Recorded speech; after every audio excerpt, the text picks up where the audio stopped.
Hello. Welcome back, folks. Happy Friday. We made it. Kind of counts for me as well, I guess. I'm off tomorrow. Which reminds me, actually, right now, first thing, before I forget, because the worst thing on a day off is getting woken up at 3 a.m. by a sodding alarm. So, off. Beautiful. So yeah, how's everyone doing? Hope everyone's good. Tucked in. Somewhere warm, hopefully. Let's load on up, try and remember where we were. Did we just get capped? No, we got freed, didn't we? That's right. And was the queen's name Ming? I want to say. We just met her. She seems vaguely familiar, but it's also a kind of generic look.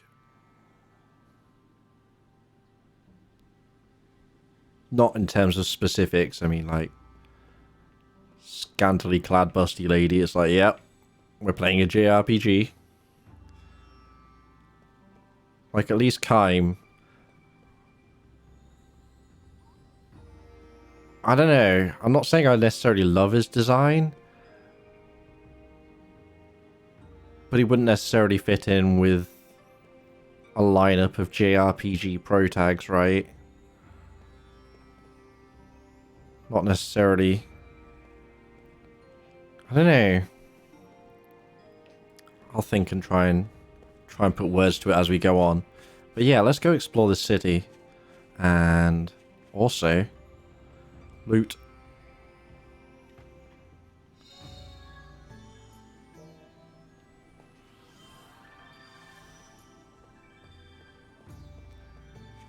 And see what we got to offer. Where are we? Do we have a location name? Numara Palace. Facade. Facade is the place, I believe. Like the city. It's kind of got FF8 vibes again.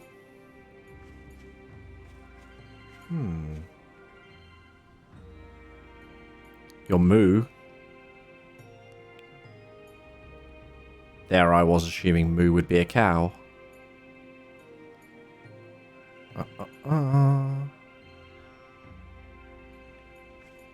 I see your dog.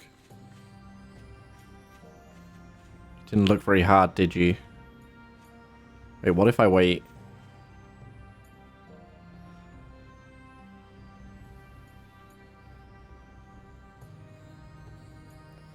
Oh, that's a cat. That's not a dog.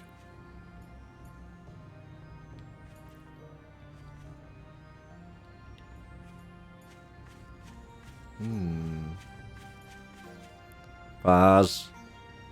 Gimme.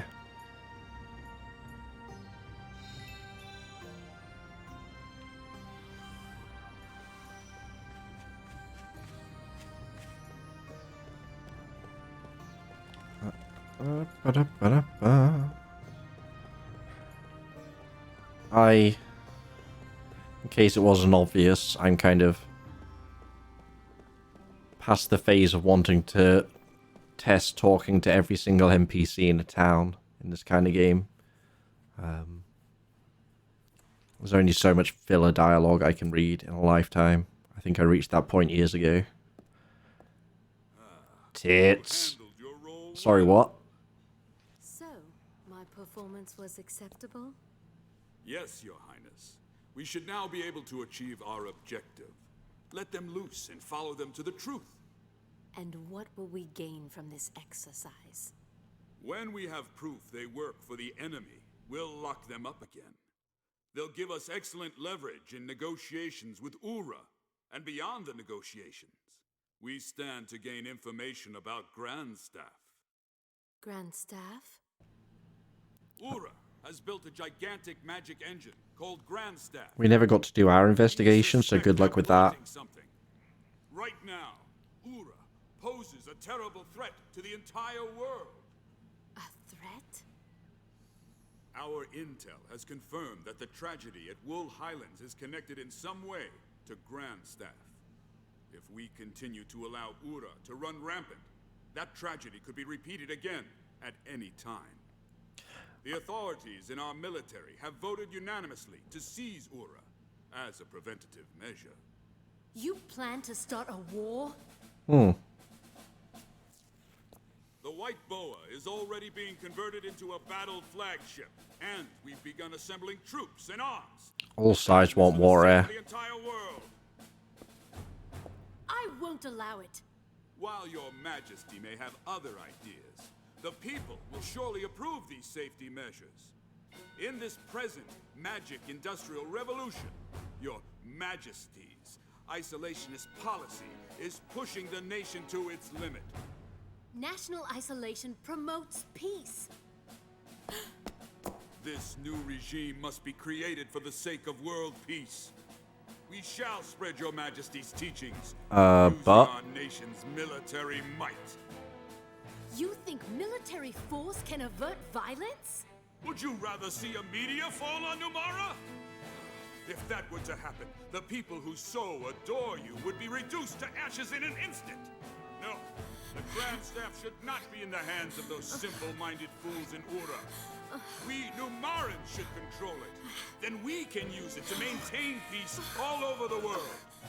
Numara would become the most powerful, peace-loving country in the world. What is she doing? War is inevitable, Your Majesty. What am I listening to? What? Figureheads. They should just keep quiet, play their role, and smile. Did she just have a panic attack and pass out? Is that what happened? Are you serious? Okay.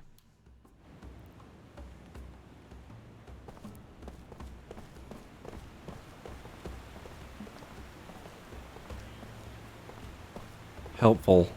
Magic monitor, eh?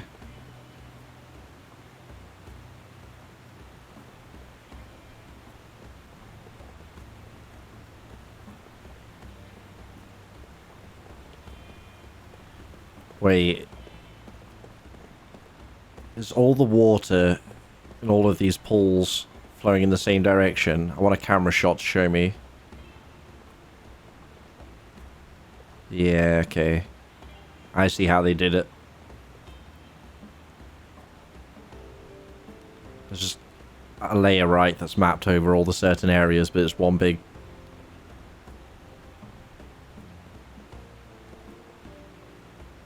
moving texture. But anyway, just interesting looking how things are put together sometimes.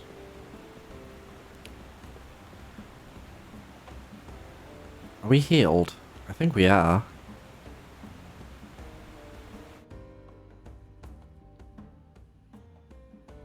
We are. We are.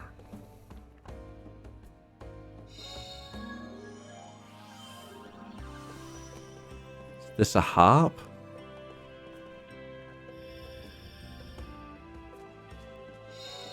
See, whereas the music, very Final Fantasy, and everyone else, like... I don't know, kind of just...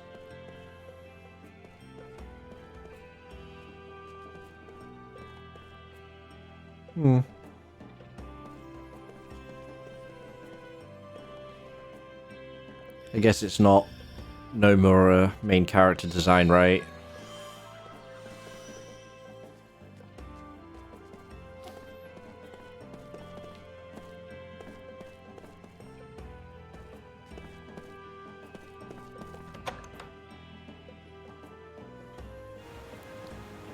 But yeah, it does kind of... I can't explain it, but my brain keeps telling me it feels like...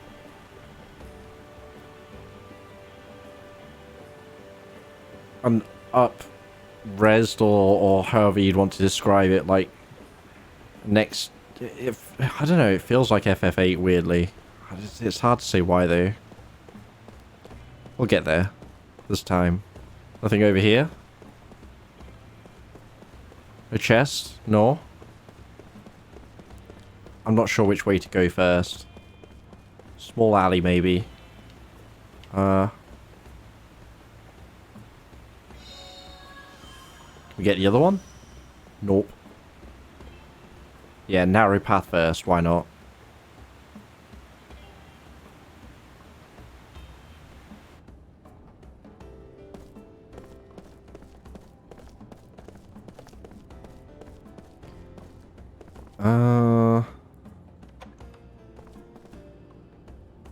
I guess I could have talked to the innkeeper and just not rented a room, but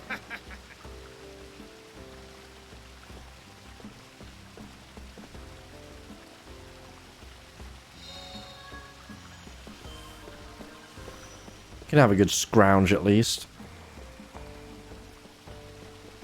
Nothing.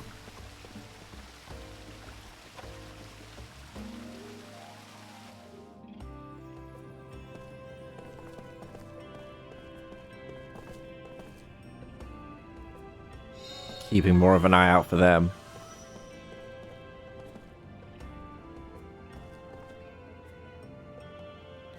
He's just been left on the gondola. I don't think he's coming back, love. I do very much want that chest.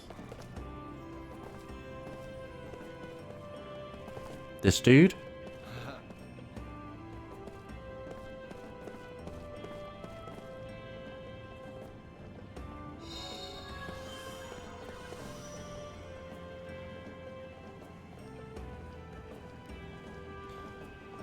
Mercs are cool. Okay. Be more famous than a soldier. Uh-huh.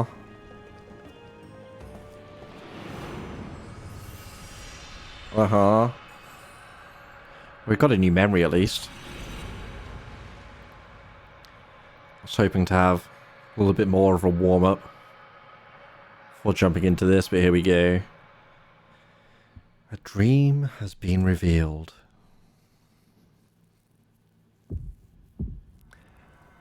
The ramparts will fall to the enemy. It is just a matter of time. They will mount their attack at dawn. The main body of the Allied forces has already drawn far back from the front. Only the mercenaries are left behind the barricade. Their orders? Defend it to the death. Oh, the talkative mercenary. Alright. Got title drop late there, or I didn't notice. Anyway. These men who have gone from battlefield to battlefield know exactly what that means. Surely Merc's just going to give up at that point, right? But yeah. They've just left us here to die, chuckles the one called Toma in darkness too thick for a person to make out his own hand. They want us to buy time so the main force can pull farther back. We're supposed to be their shields, performing our final service for our employers. His dry, papery laugh shakes the darkness.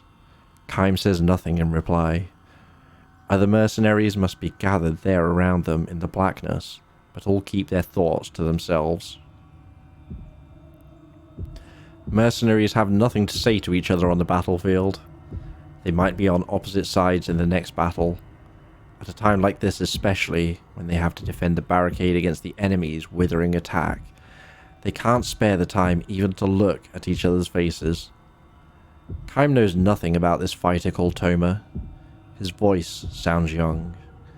He probably has very little experience as a mercenary. If a man grows talkative in the face of death, it means that, deep down somewhere, he has a weakness that prevents him from becoming a true soldier. A mercenary with even a hint of such weakness can never cheat death and live to see another day. It is the law of the battlefield, and a man like Toma will only learn that law in the moment before he loses his life. We're done for. We'll all be dead in the morning. We'll have that silent homecoming they talk about. I can't stand it. I just can't stand it. Ooh. In the darkness, no voices rise to second these sentiments. It's too late for talk like this. The day they chose the mercenaries' path was when they should have resigned themselves to death. They sell their lives for a little money. They prolong their lives, a day at a time, by taking the lives of one enemy after another. That's what a mercenary is. Nothing more, nothing less. Hey, can anybody hear me? How many of us are here? We're all going to die together. We'll just be a line of corpses in the morning. Don't shut up now. Answer me. No one says a thing. Instead of voices, the silent darkness begins to fill with a tangible sense of annoyance. Wordlessly to gather on the battlefield, wordlessly to fight the enemy, and just as wordlessly to die. That is the rule of the mercenary, the aesthetic of the mercenary, if such an expression may be permitted. But Toma has taken it upon himself to abandon that aesthetic. I knew it was hopeless from the start. Headquarters didn't know what they were doing. There was no way a strategy like that could work. You know what I'm talking about, don't you guys? We had to lose. It's a total mess. I wish to hell I had joined the other side. Then we could have gotten a mountain of cash for winning. Could have drunk ourselves blind. Could have had all the women we wanted. Could have gone either way on this one, but I picked the wrong side to fight on. Hey you. An older voice booms out of the darkness. An angry voice. Yeah, what? Answers Toma, his voice more vibrant now at having at last found someone willing to talk with him. As if to crush his momentary enthusiasm, the other man goes on. How about shutting up a while? If you really want to run off at the mouth that much, I can send you to the next world a step ahead of the rest of us. I'm sorry. Instantly dejected, Toma falls silent and the darkness goes still again. The stillness is charged, however, with a deep tension. Far deeper, even, than before Toma started talking. The veteran warriors know. Watch out for talkative men. Being talkative means trusting in words, trusting too much in words. Words are useless on the battlefield. You take up your weapon in silence. You steel yourself in silence. You bite in silence. You kill the enemy, or he kills you, in silence. All the mercenaries here have lived this way, all but the talkative one. A soldier who clings too desperately to words may cling just as desperately to something else, to the sweet trap of betrayal, for example, or the seduction of desertion under fire, or the lure of madness. Kime has often seen pitiful mercenaries who, unable to endure the terror of being surrounded by the enemy, go berserk and attack men from their own side. Will Toma prove to be another such case? The possibility is great, and no doubt the other men are thinking the same thing too. In the stillness, they turn the same gazes toward Toma that they reserve for confrontations with the enemy, looking for any signs of change in his demeanor. The moment they perceive the slightest threat in him, a blade will soundlessly pierce the left side of his chest. The silence continues. Not even the usual all-night cries of insects can be heard tonight, as they were last night. Perhaps the insects knew enough to clear out in advance of the enemy's dawn attack. The thought reminds Kime that he saw no birds in the area yesterday either. Although animals came to snatch food when the men first built this fortification, there has been no sign of them for several days now. Animals have mysterious powers of foreknowledge that humans have lost. This becomes painfully obvious from any visit to a battlefield. There can be little doubt that the animals have turned their backs on this barricade. Right about now, in some distant forest, a huge flock of blackbirds may be taking wing in search of human corpses to strip of their flesh. It's feast time, boys. They already know, somehow. Once the sun is fully up, the battle will be over. If they don't get here first, they'll lose their feast to a flock from another forest. Their black bodies hidden against the night sky, those birds now are probably flying for all they're worth. A voice in the night. Toma's voice. Weeping. Listen, you guys. I don't know how many of you are out there, but we're all going to die in the morning. Or most of us. Maybe 1 or 2 will live to escape, no more. Think about it. Those are lousy odds. You've all been through this before. You're veterans, war heroes. You're probably not scared. But even so, even if you're not scared, don't you think this is stupid? Huh? Tell me. You've been through a lot more battles than I have, so tell me. What the hell are we here for? We don't hate the enemy.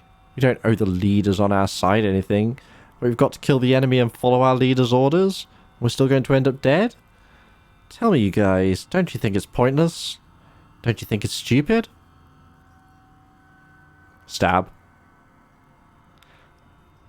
The only response to Toma is the impatient click of a tongue in the darkness, followed by someone else's sigh of annoyance. I can't take it any longer, says Toma. I hate this. And now he is sobbing. All I wanted was some money, and maybe something better to eat, and maybe nicer clothes. I would have been happy with that. What a mistake I made, taking work like this. I never should have done it. Kain keeps all his senses open for movement in the night. Aside from himself and Toma, 5 other soldiers are crouching down in the darkness. Not bad. All are experienced warriors. They would not have been able to put up with Toma's whining otherwise. If they let themselves get angry and started shouting at him, or grabbing him by the throat or wailing away at him, they would just end up consuming their strength and energy before their work started at dawn. If this is an assemblage of men who know how to keep their silence, the chances for life are that much greater, assuming, that is, that the talkative, weeping man does not become too great a burden for the rest of them. Still sobbing, Toma continues to curse his fate. Suddenly, something is different. Something stirs in the silence. This could be bad, Kain thinks, sharpening his attentiveness still more. When dawn breaks, Toma will get in our way. Because of him, the possibility for life will wither. The mercenaries know that, and because they know it, they might do whatever it takes for them to secure for themselves even the slightest added chance to live. I don't want to die here, I tell you. Not now, not here, like a worthless dog. You guys feel the same way, don't you? Moonlight shines down from a rift in the clouds. For a split second, Toma's tear-stained face appears in the darkness. He is even younger than Kain imagined from the sound of his voice. He's practically a boy. The clouds hide the moon again, and thick, black darkness enfolds everything once more. A dull light stirs in the depths of darkness. Without a word, Kain darts, wind-like, toward it. He was able to gauge the distance between himself and Toma during the flash of moonlight. Kain grabs Toma's arm. Something hard falls to the ground. The dull light flashes again, this time at their feet, and melts again into the darkness. A knife. Driven by the fear of death, Toma was trying to slit his own throat. Toma twists away and tries to free his arm from Kain's grasp, but Kain chops him in the solar plexus. Without uttering a sound, Toma passes out.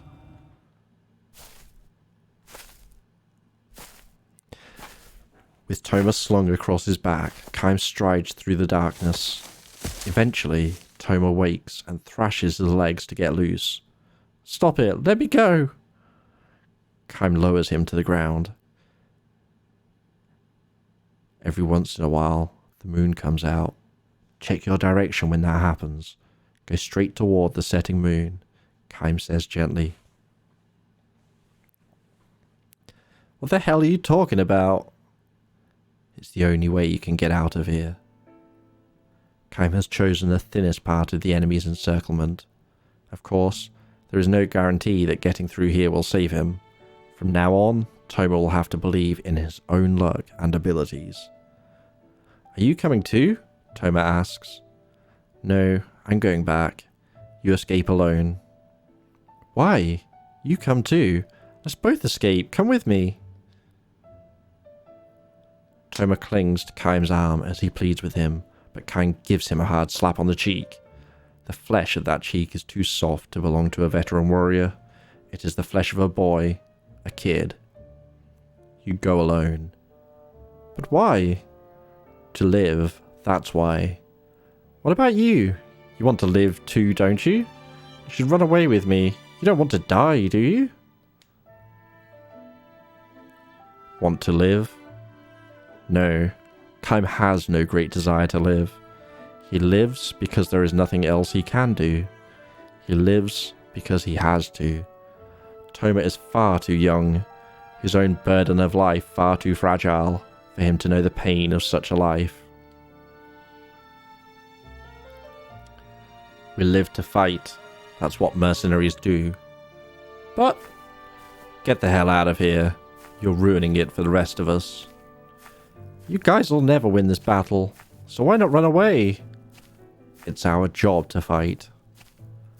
With that, Kaim turns on his heels and starts back the way they came.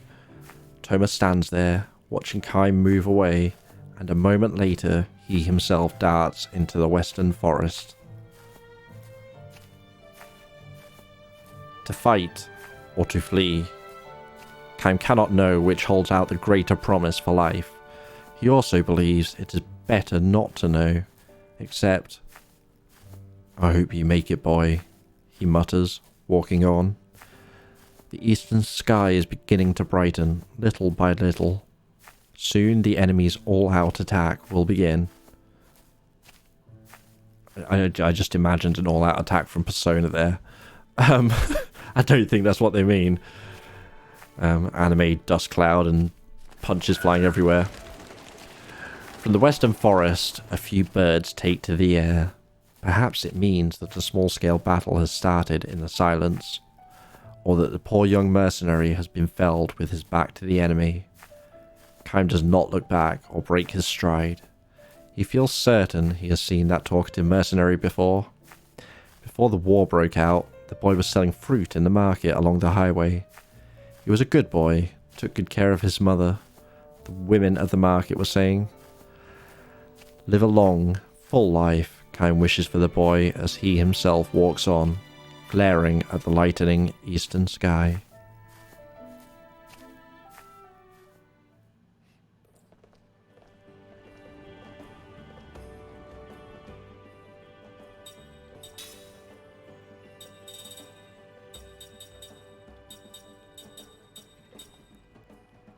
Yeah, I don't know if these are just done by location, but who knows? Who knows? I'm not going to be super upset if I don't get all of the dreams. They're nice though. Nice little mini stories, novellas. Maybe a bit much to call them that, but either way.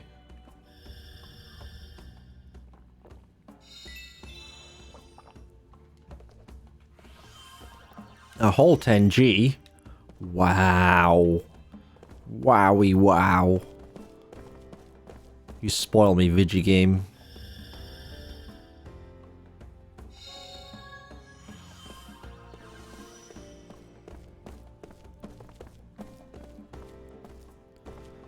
Oh. Well, la-di feckin' da. Let me in. Why won't you let me in? Damn it. Elitist douche. I'll be back.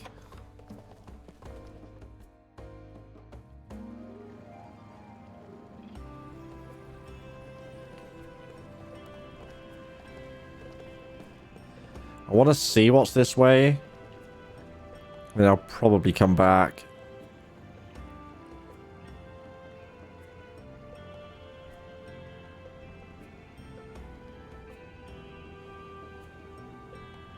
White square. Oh, this is circled back. Yeah, I know where we are. Okay. Alright, alright. Understanding.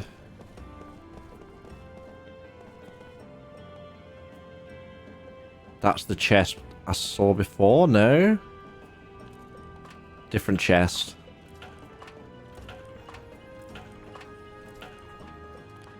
But potentially accessible. Let's see if we can get across here this way.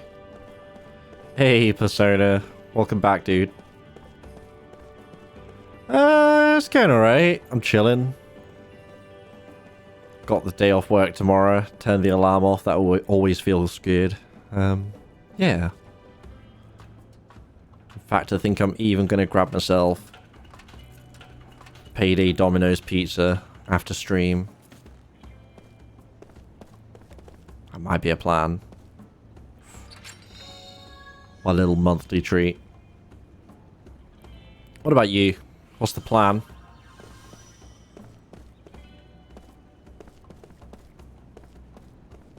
Also, if it's cold and snowy down here, I dread to think what it's like up there. Although if you're in Manchester itself, it might not be too bad, but...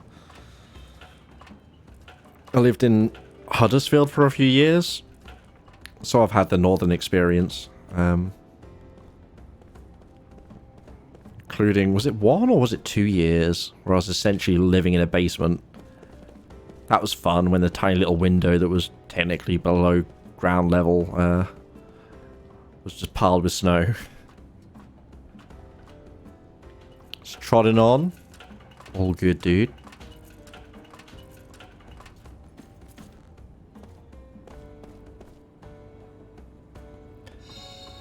Yeah, we're kind of still trudging on.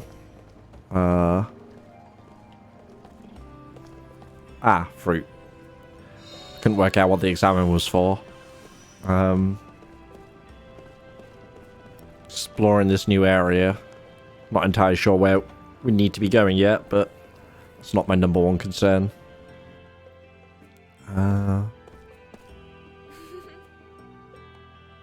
Probably won't buy anything, but we can have a look.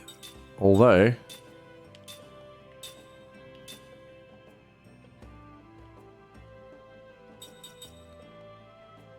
I mean... I guess since they're available to buy, we don't have them, but I'll double check. Level 1 shield, level 2 all barricade. This is an important shop. Yes, yes, yes, yes, yes. Bye. Bye-bye.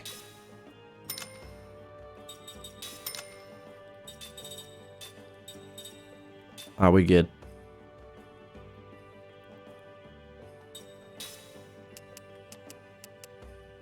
Although we have anti-paralysis now, but let's grab a few of these. From human to Kellalon. Wait, I think I vaguely remember this, because the Kellalons were the little kappa creatures, right? With, like, leaf heads. I guess that transforms us into one of them, which means they're like the blooming frogs from Final Fantasy that did a frog jab. Then you become frog. It's like, thank you, frog.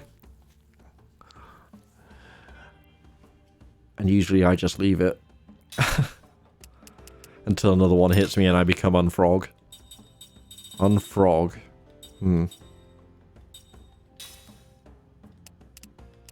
Oh, I have a fair bit of money. Okay. I don't want to overdo it, though.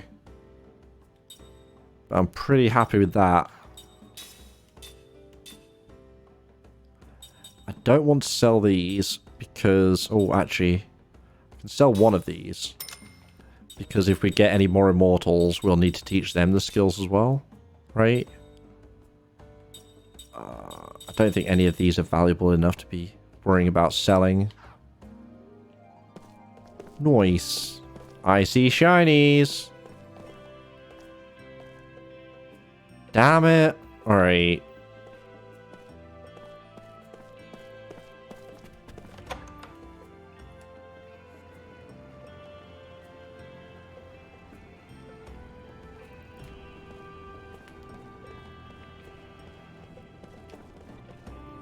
I saw it.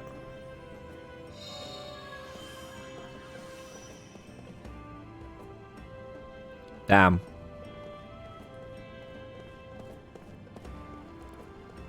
Ba, ba, ba.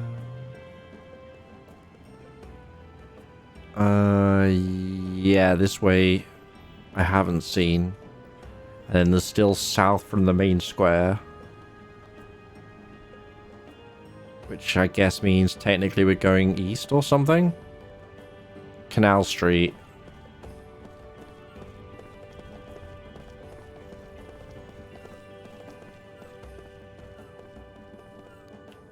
Probe.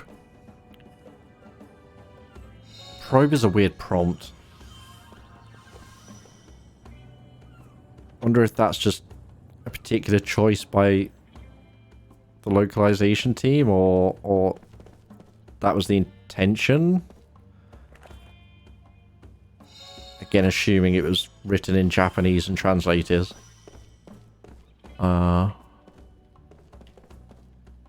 Yeah.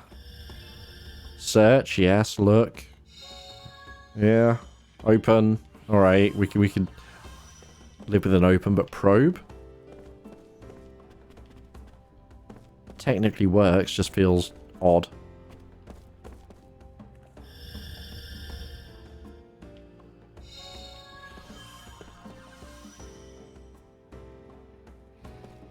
It's interesting, although it kind of reminds me of Homer Simpson's barbecue. That was The Simpsons, wasn't it? Where he became an artist.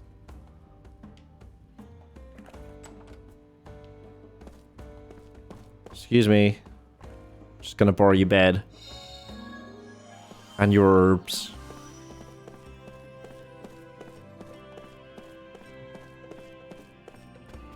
Alright, thanks.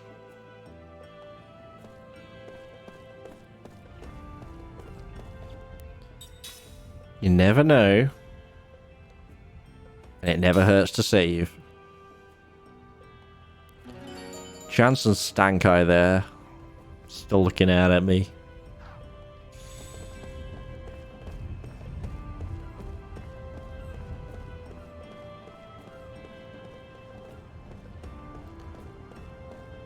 Uh-huh.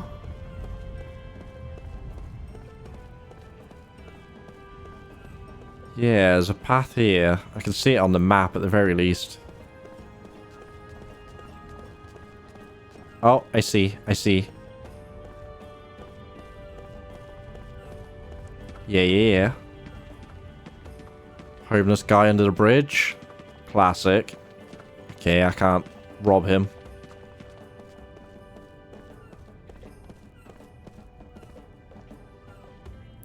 I believe I saw Uematsu in the credits, yeah. In fact, I've got the case right here. From the creator of Final Fantasy. Hironobu Sakaguchi. I'm sure it said.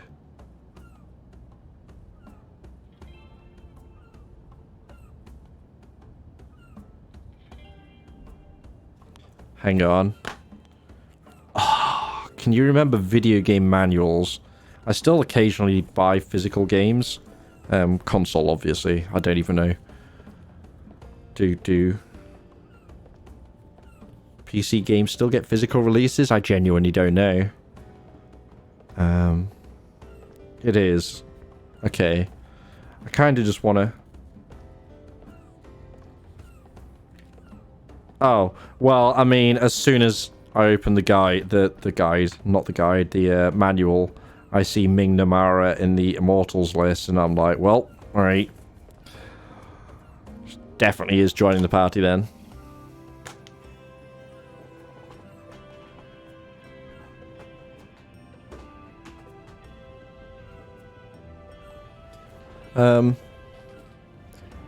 Yeah, I'm not averse to buying collector's editions. I haven't done so in a while, though. I quite like steelbooks. Don't know why. Dumb, really. Makes no sense if you think about it. It's just... case made out of a different material. But, yeah, I quite like collector's editions with art books. I tend not to be up for spending loads.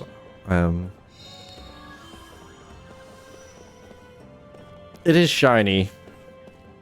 Which definitely triggers the primitive monkey brain.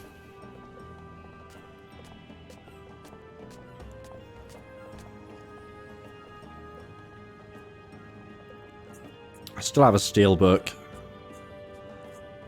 Metal Gear Rising Revengeance for 360. That's a real nice one. I don't have many. I think I have Bioshock as well. Weirdly enough. I used to pick them up whenever I saw them in the bins outside Blockbuster. Like all their used games and stuff. And X-Rentals. And they also did trade-ins, I think, back in the day. But places like that and Game Station and all that, they tended not to have different prices for the steelbooks and the regular cases. You got Rev as well. I swear there were more steelbooks available for that than the regular version. Yeah, I don't know if Game Station's still a business. Last time I went there was to buy a Wii. Went in on a whim and I was like, have you guys got a Wii? And this was like years after release. Like I was getting secondhand. Can't remember what I wanted to play. No More Heroes, I think. Anyway. They were like, yeah, someone brought it in like 10 minutes ago though, so we still need to wipe it. I'm like, alright, I'll wait. Oh, Smash Bros as well. That's what I picked it up for. I missed that title. Don't Forget Me. Oh, damn. Brother dear. Oh my, here we go. The cry comes from behind as he wades through the post-town's crowds. Ooh, a post-town, so we're back on the windy road, right? At first, Kime does not realise that the person is addressing him, and he walks on in search of lodging for the night. Also, this song reminds me of, is it Shimra theme or Sephiroth? There's... What to do with... No, it's for FF7, it's when Genova's messing with your head and stuff. Anyway, I think it's possibly just the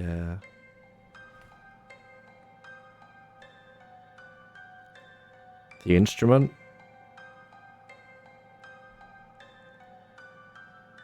Or the synth.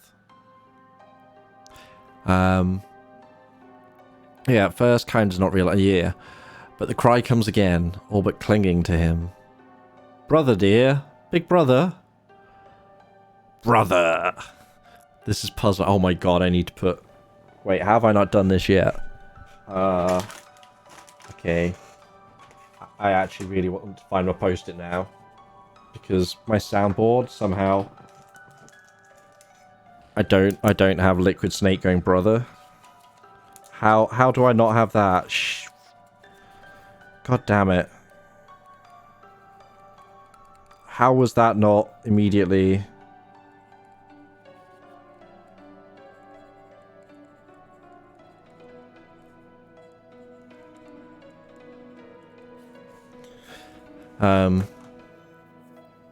Right.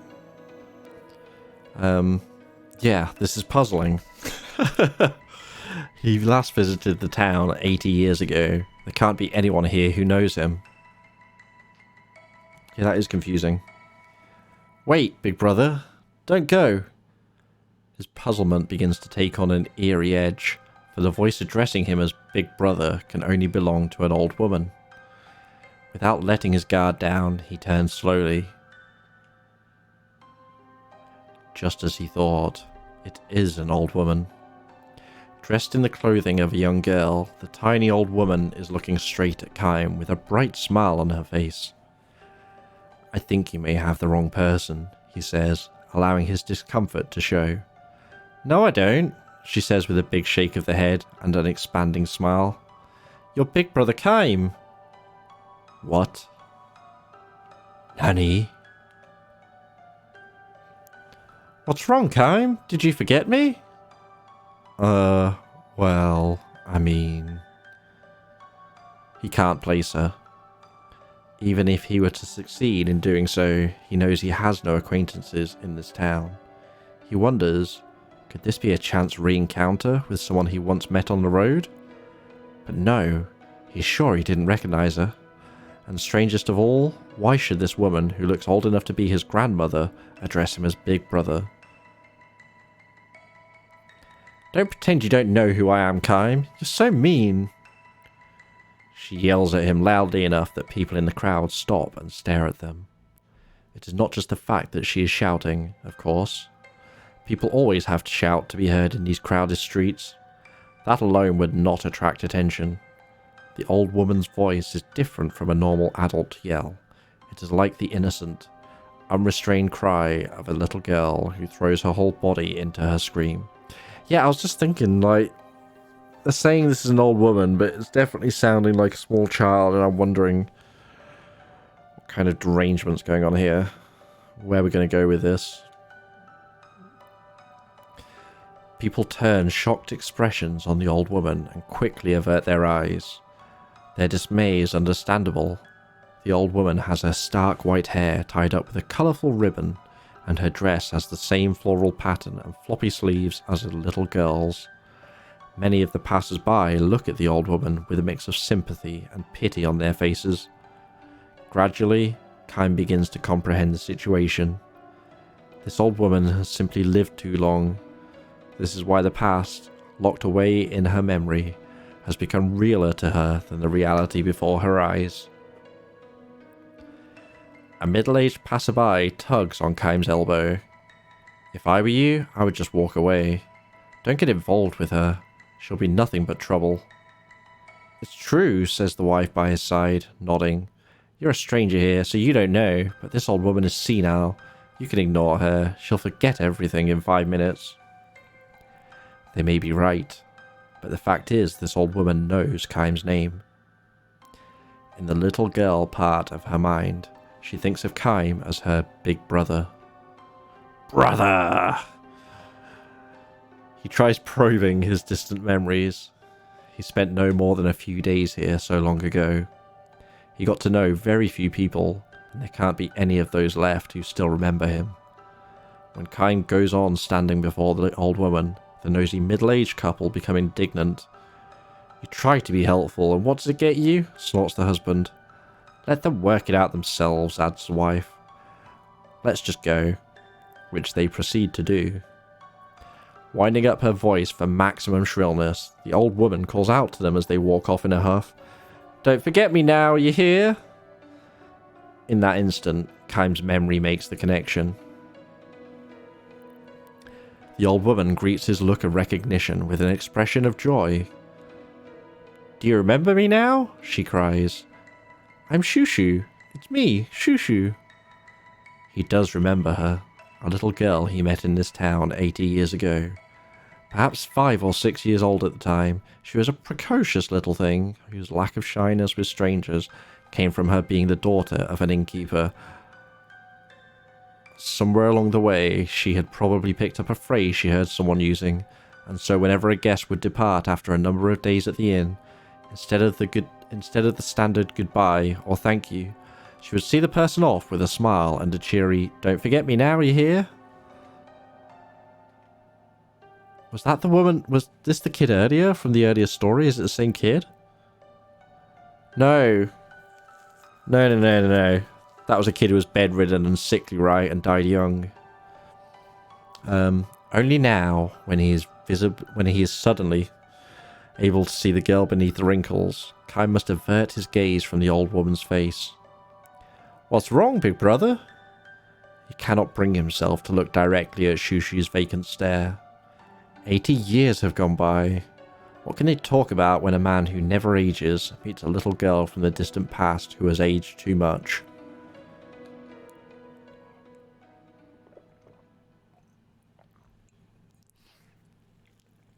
Let me through here, please. Sorry, let me through here, please. Forcing his way through the crowd, a young man rushes up to where Shushu and Kaim are standing. Great-grandmother, how often do I have to ask you not to go out without telling me? After scolding the old woman, he turns to Kaim with an apologetic bow.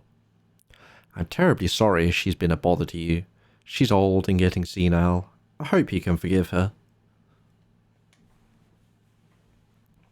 Shushu herself, however, angrily purses her lips and demands to know. What are you talking about? I'm just playing with Big Brother Kaim. What's wrong with that? She peers at the young man and asks, Who are you? The young man turns a sad gaze on Kime and begins to apologize again. With a pained smile, Kime stops him. Kime knows that, at times, it can be sadder and more heartbreaking for a life to be prolonged than for it to be cut short. Sad and heartbreaking though a life may be, however, no one has the right to trample on it.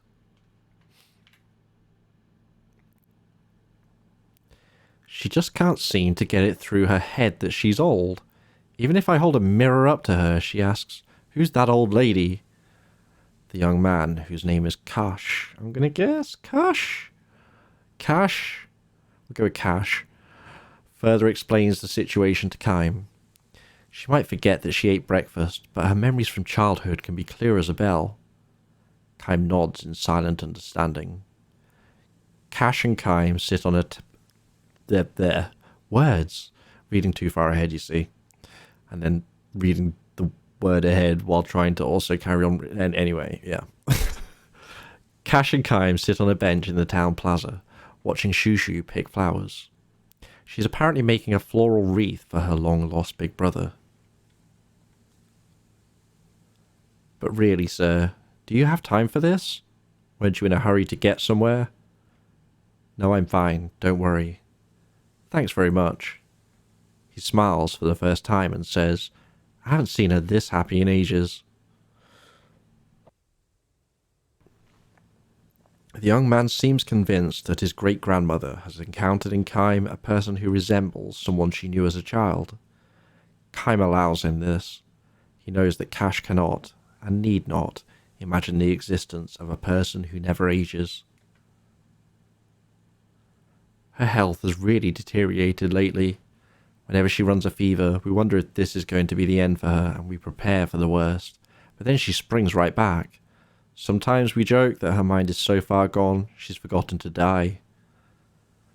Kime sees the young man in profile. Cash has a gentle smile on his face as he speaks of his great-grandmother. No doubt, when he was little, she used to hold him and not pray. Words, mouth, voice thing. Anyway, hopefully we don't get too many of these stories. To hold him and play with him.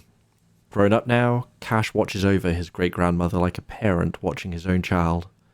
He calls out to her, That's nice, great-grandmother.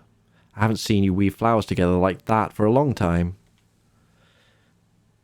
Squatting in the grass with a fistful of flowers, Shushu answers, That's not true. I made a wreath for him yesterday.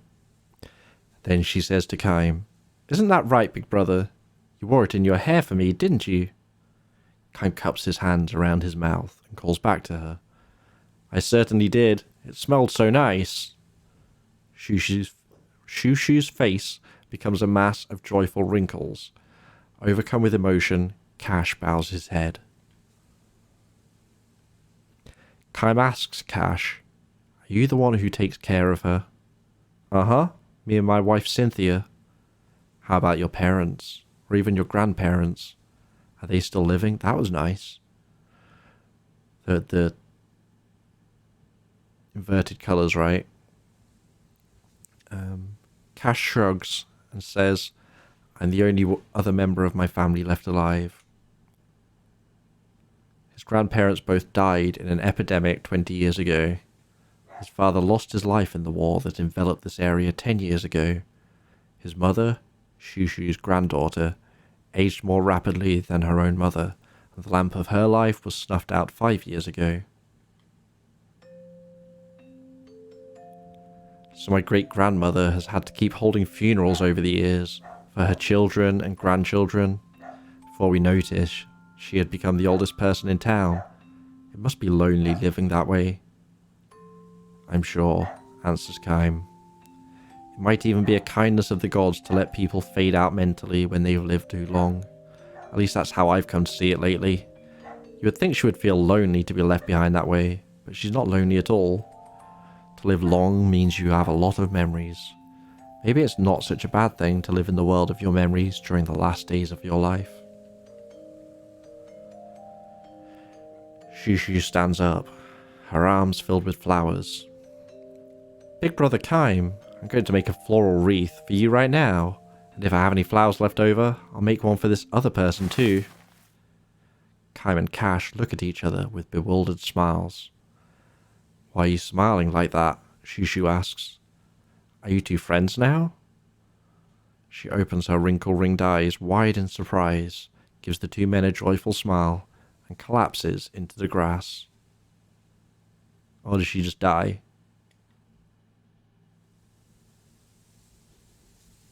I think she died.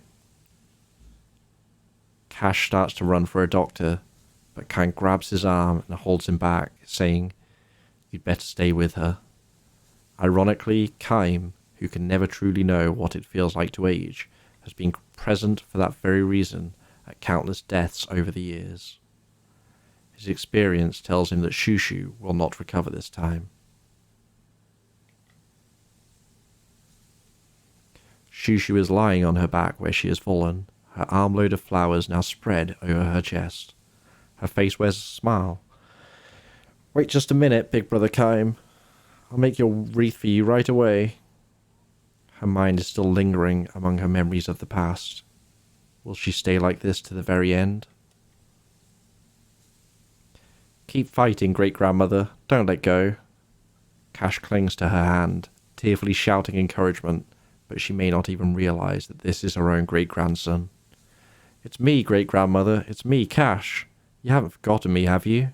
I bathed you last night. You knew who I was then, didn't you? Cash appeals to her with all his might, but Shushu, a girlish smile on her lips, is departing for that distant world. I'm going to be a father soon, great-grandmother. Remember? I told you last night. Cynthia has a baby inside. It's going to make you a great-great-grandmother.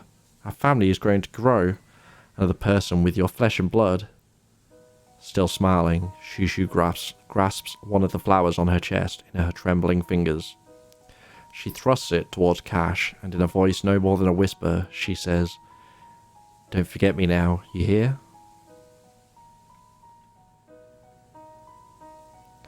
Cash doesn't understand. Indeed, how could he know the little phrase she always used to speak long before he was born? Kaim puts his arm around Cash's shoulder and says, Answer her. I know what you mean, great-grandmother. I won't forget you. I will absolutely never forget you. How could I forget my own great-grandmother? Don't forget me now, you hear? I won't forget you, great-grandmother. Believe me, I'll always remember you. Don't forget me now, you hear? Shushu closes her eyes and lays her hand on the flowers on her chest, as if groping there for something. She seems almost to be trying to open the door where the memories are sealed. A soft breeze moves over her. The flowers adorning her chest dance in the wind along with the memories. Surely, among those memories is the Kaim of 80 years ago. Kaim snatches at one of the petals dancing in the wind, enclosing it in the palm of his hand. Shushu will never open her eyes again. She has left on a journey to a world where there is no past or present. The only ones she has left behind are Kaim, who will go on living forever, and Cash, who is about to welcome a new life into the world. Clinging to her corpse, Cash raises his tear-stained face to look at Kaim. Thank you so much, he says to Kaim the Traveller. Thanks to you, my great-grandmother was so happy to be picking flowers at the very end. No, it wasn't thanks to me, Kaim says. He closes his fist on the petal in his hand and says to Cash, I'm sure if she had made a wreath, she would have given it to you, to your sweet new baby. Cash shyly cocks his head and mutters, I hope you're right. But then, smiling through his tears, he declares, I'm sure you are. About that promise you made to her. Be good and don't forget her. No, of course not. People go on living as long as they remain in someone's memory. With these words, Kaim begins to walk slowly away. Behind him, he hears Shushu's voice. Don't forget me now, big brother Kaim, you hear? It is the voice of the little girl from 80 years ago, ringing ever clear, sweet and innocent, declaring farewell to the man who will travel life forever. Or until we get a game over screen.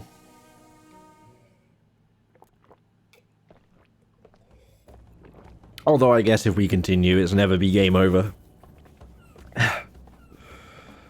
Oh dear. Okay. Continue exploration.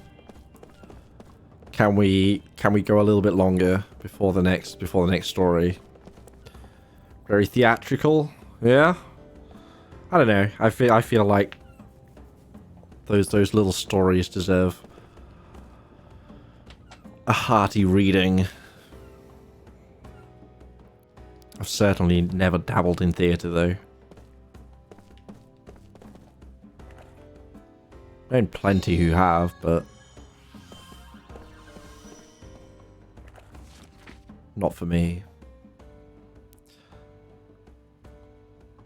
Once the little boy was very brave, also very well behaved, so his family loved him. It's a bit kitsch, isn't it?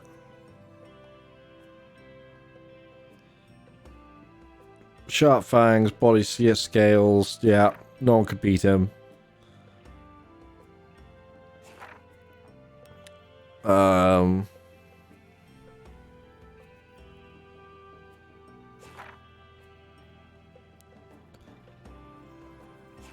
Oh my god, this just goes on. And this is also the most generic fairy tale story in the world. Oh no, go fight the monster. We'll find a weakness.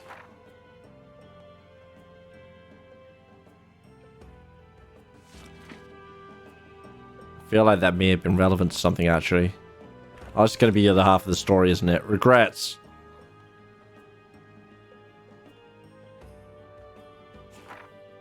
Is this for warning of a boss? Get behind and go for the tail. I'm curious.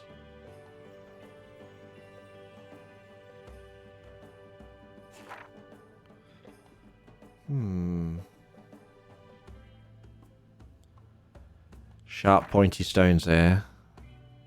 I think I might be reading too much into this dumb story.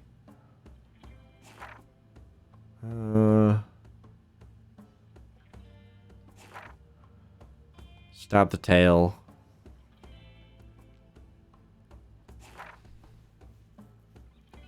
Although if we now fight a boss that's heavily armored from the front, we'll see who's the smart one for reading the dumb story. It's probably not me.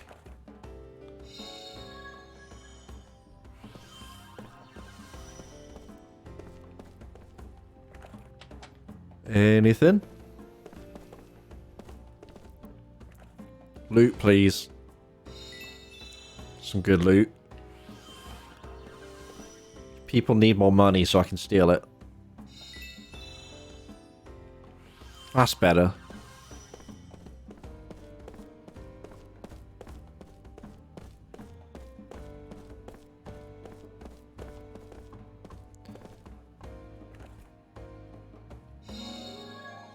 Hey. Actually, I haven't looked here in a hot minute. Ooh. Hello.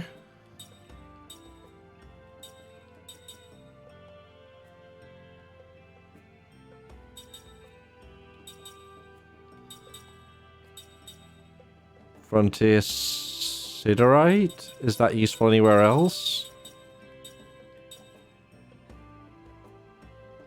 Bio ring. I like the sound of that.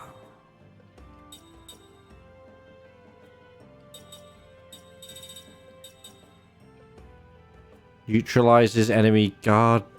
Ooh.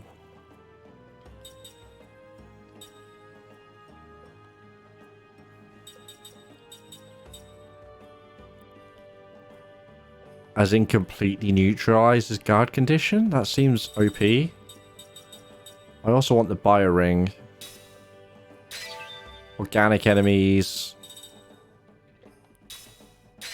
Shockwave ring. I don't care for that much. Let's try the Earth Ring Ultra as well. Mainly just because it has the word Ultra. Also curious what it means by effect is widened. Does it mean heightened?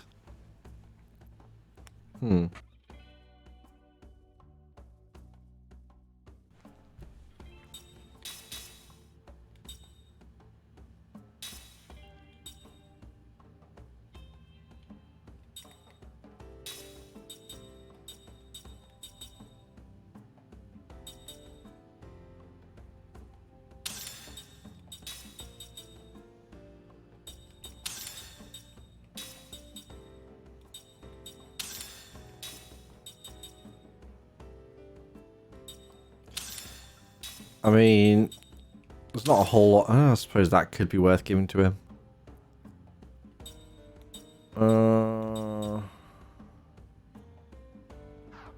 Okay.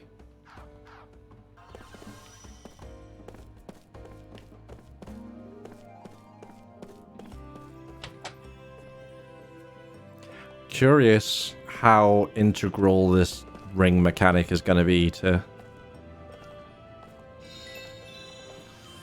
playing the game well.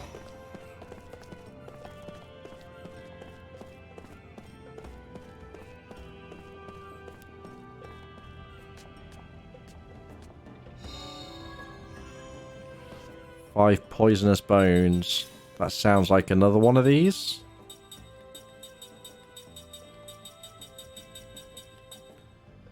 Poison Ring Ultra.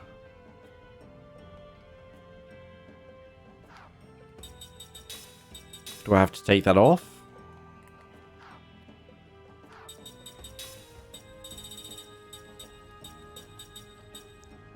Guess so. Alright, getting some upgraded rings.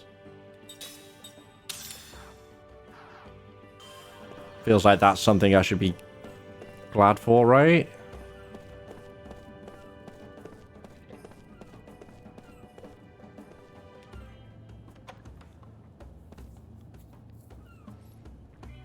I need to remember that I can just swap rings on the fly. It doesn't cost anything. That's crazy. But it does make having millions of rings way more useful.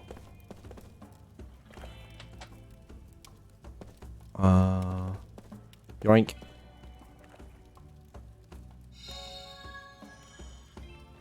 Mighty Carapace.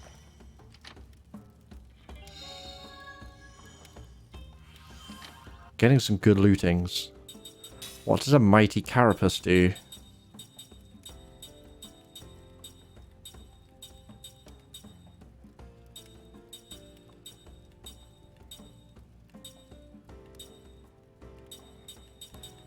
Huh.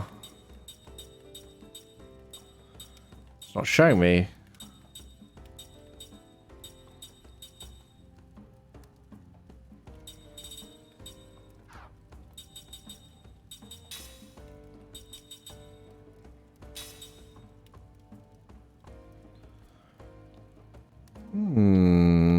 Suspicious. Because it said the recipes unlock as you get the materials, right?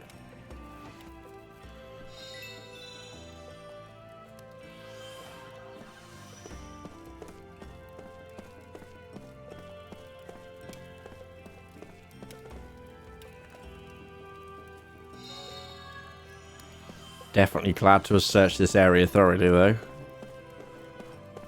Because getting those kind of mats off creatures seems like a pain in the ass.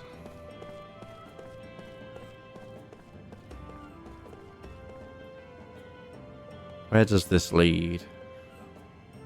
Still have the entire other path to go down as well. South from the main square.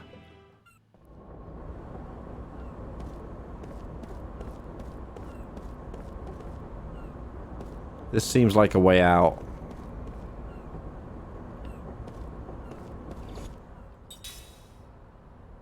I know we're only exploring, but I've also done crafting and the like that I know I'd forget to do again.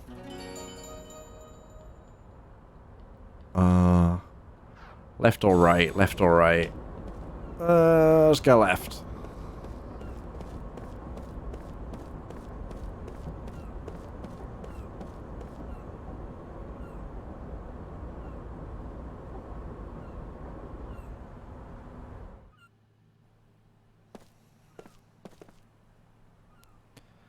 Ghost Town. Is this a bad idea? This could be a bad idea.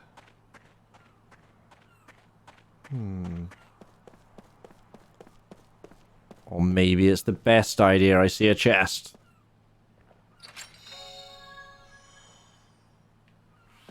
Sandman seals.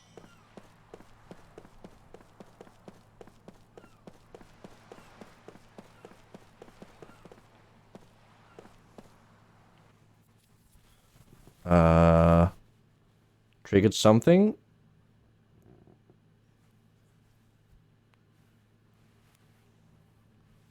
Cutscene or area change?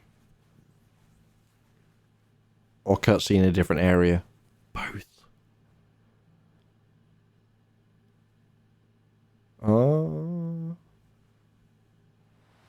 Wow, that's an unusual color for a flower. Whoa, no kidding. Girls like flowers. Hey, mind letting me have one? Ow! Don't pick 'em! Hey, you little brat.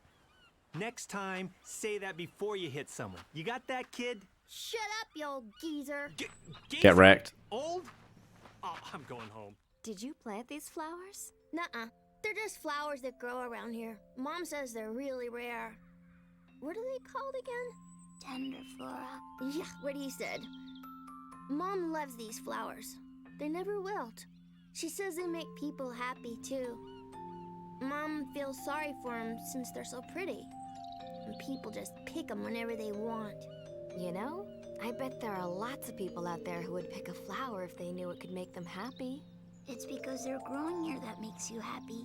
You're right. You know, if you leave them here, then they can make everyone happy. You're the only one who's ever said that. You must be a good person. Well, thank you. What's your name? I'm Cook, and this is my little brother, Mac. Oh, Cook are you and here Mac. as a patient? Gotcha. I'm Seth. Oh Nice my. to meet you. Am I at 10 months already? Kime? Hey, snap out of it, bud. Hey, Siphon, how's it going, dude? Cut it out. We're pals Welcome now. back. Hey, you're giving me that Thank you look. very, very much for that 10 month resub. They were blooming. Much appreciated, as always. Back what? Back Thank you, then? dude. Back when? How's it going? Also, Cook and Mac rings a bell. Her voice in particular rings a bell.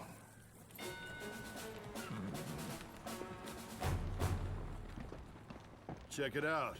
It's those prisoners the Queen just released. Yes, this looks suspicious. What are you characters up to? Uh-huh. Stay back! Watch out for the flowers! Please. Flowers? Hey, if you want to pick a fight, do it someplace else. Hey, those are tenderflora. You know, the ones that'll make you happy. Oh. They're gonna want to pick them. Yep, of course. We're gonna get into a fight over flowers. Alright.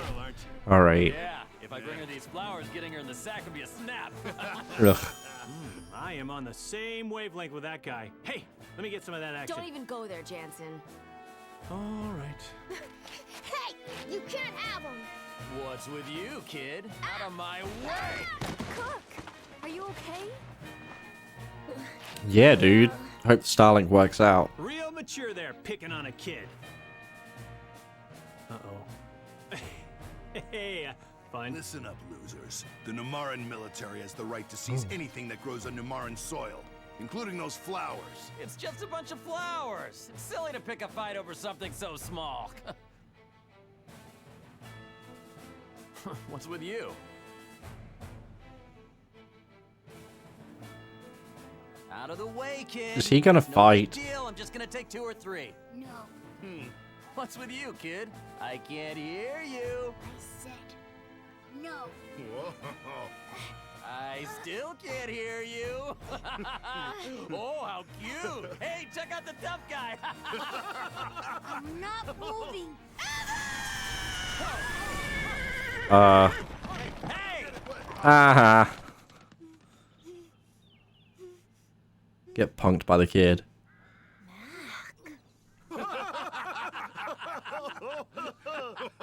What the hell's got him so worked up? Hey, we could use this kid as the official flower guard. We've got quite a crew of strangers and brats here, eh? Why don't all of you get lost? You're mucking up Numara. Get your hands up him! You idiots are the ones who should get lost! Your breath is so bad, it wilts the flowers!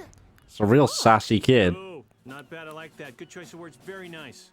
Good. Loved it. Hey, you little brat! That's not how you address a Numaran soldier. Just because you're a kid doesn't mean you can get away with stuff like that. Oh, where'd the other 3 soldiers appear from? Wait, are these kids gonna fight with us?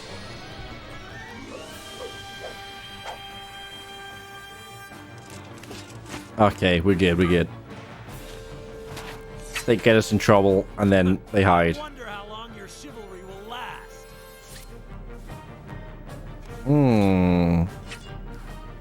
Choices, choices.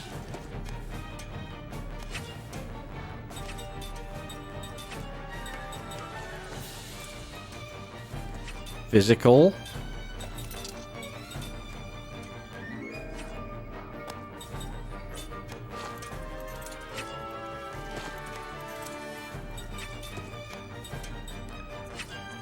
Jansen can do that, I think. Let's double down, get a kill. Junk parts, yeah, whatever.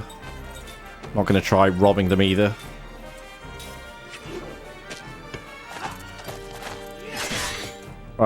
Excuse me. Oh.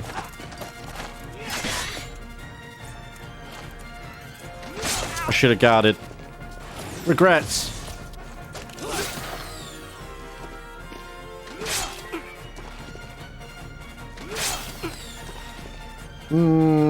We still could.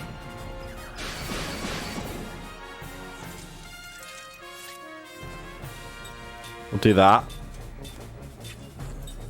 We'll do that. How about we give him some prism? Probably a bad plan, right?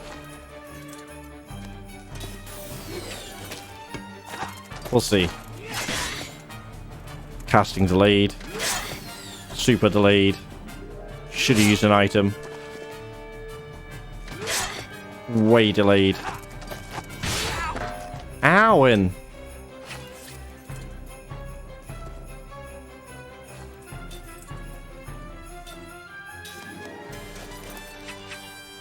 Leave him alone. Arrgh. Yeah, yeah. Get Kime. No! Okay. That was highly ineffective. But this'll do it. That's some damage.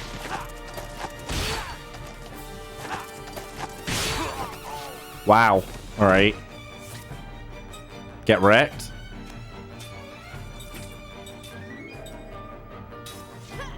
May not have taken these guys seriously enough. Huh. One down.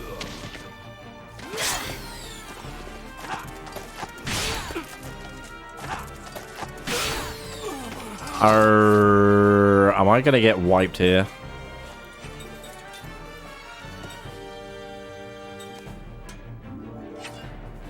Maybe.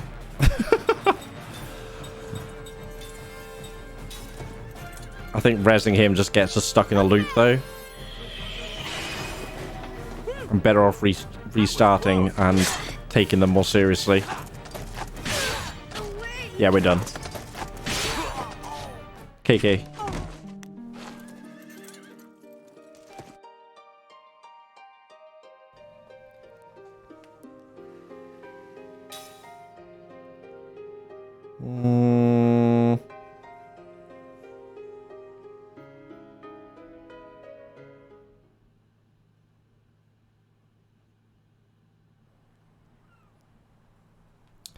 Definitely doesn't play like any Final Fantasy I've ever played. I can say that much.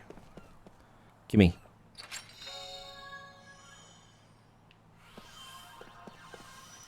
What were the Sandman seals for?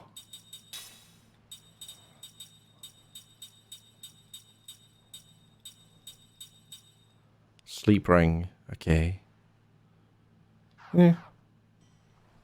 In fact, they're organic, right? So that should work. Yeah, we'll leave that. We'll just actually do better. Hopefully. Hopefully.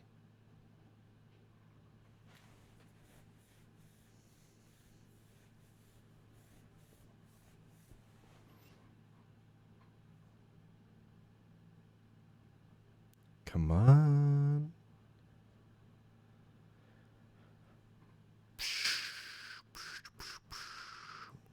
Load times A. Skip that. Does that skip all the way to the fight, I guess? Alright, cool.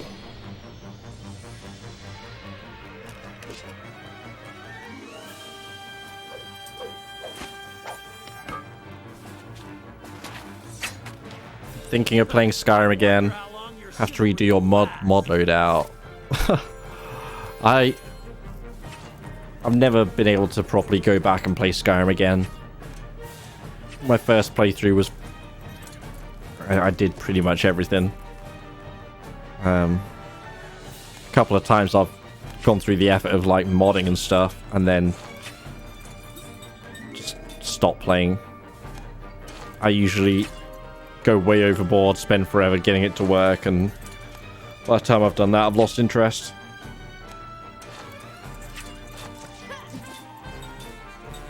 Unfortunately.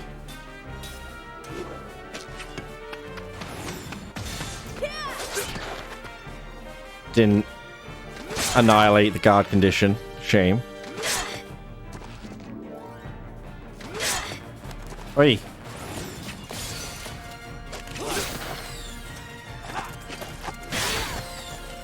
Ooh. Christ, that hurts.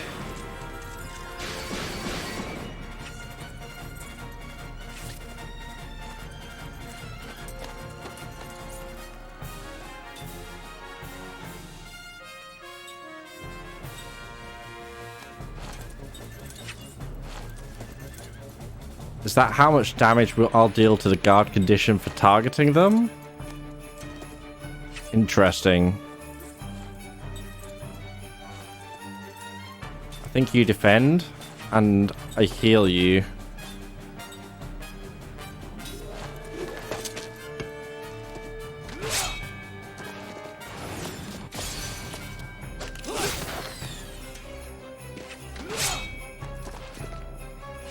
Stop. Dude.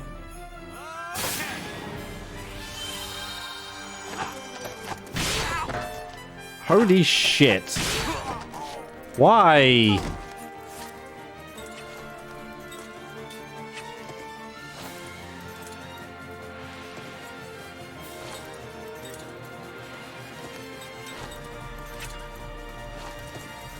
I really gotta hit these ones earlier.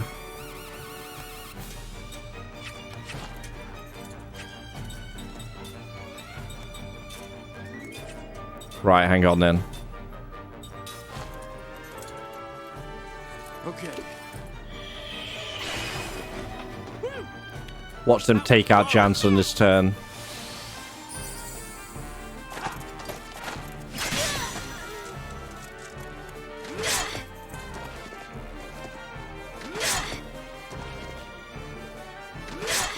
Stop. Oh my god.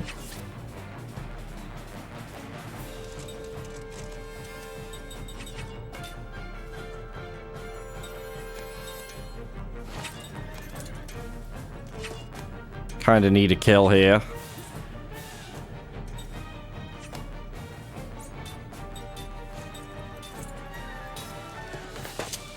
I should have let Kime die and heal Jansen. Oh, that might be a mistake. Normal attack is fine as long as it's not a brush. Kills him though.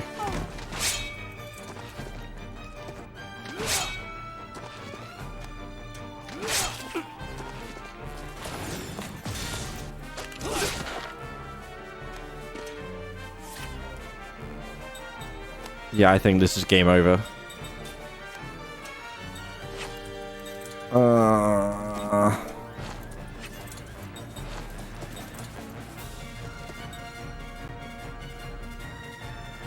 Unless I can now somehow take down one of these.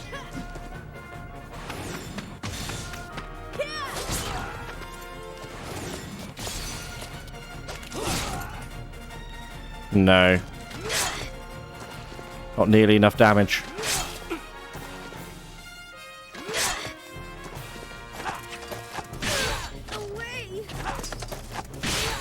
Buffering at 160p is rough. Not going to argue that one for sure.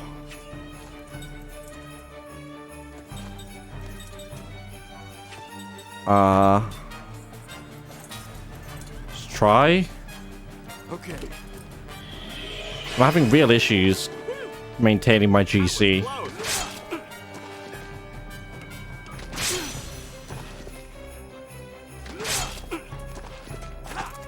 We dead? Could be dead. Well, he's dead, yeah. Okay. I mean, even if he heals himself, this is still Donzo.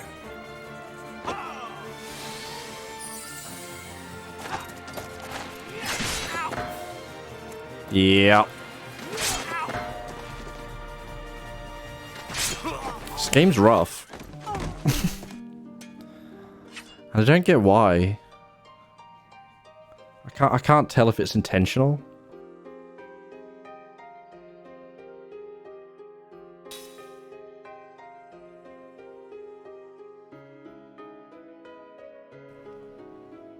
Don't even know if there's anywhere I can go and grind. There really have been very few like random fights to level up off or anything. Let's give it another go. What's the wording on that ring? Occasionally neutralizes enemy GC. Dunno. Get that on the way back if we ever beat this fight.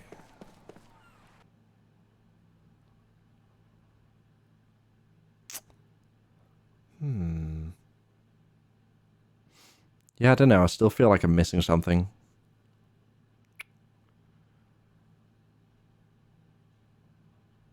In terms of the whole... In terms of how to fight while also maintaining GC and healing being pretty abysmal, to be honest. Like, Cure seems to do little more than a basic heal potion. Except you have the added risk of being able to have it take over a turn. I don't know.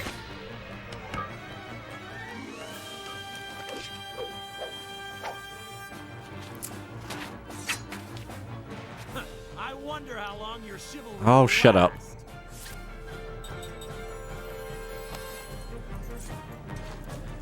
And the barrier didn't seem to do shit. I can say that much.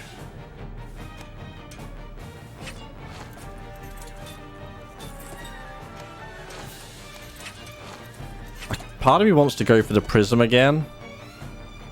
Even though I'm also fairly sure it's a bad plan.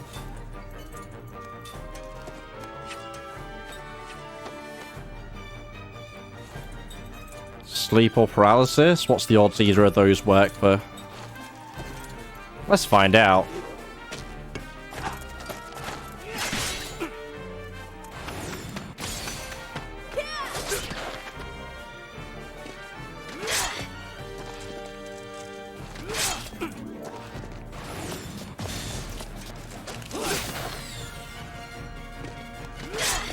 Cut it out.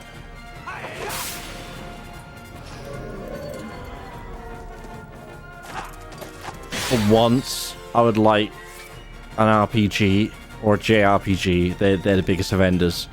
Where that stuff actually works for big enemies. Like...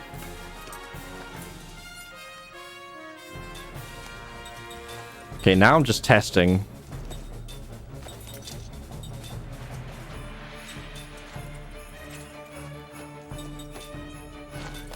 That doesn't matter, it's irrelevant.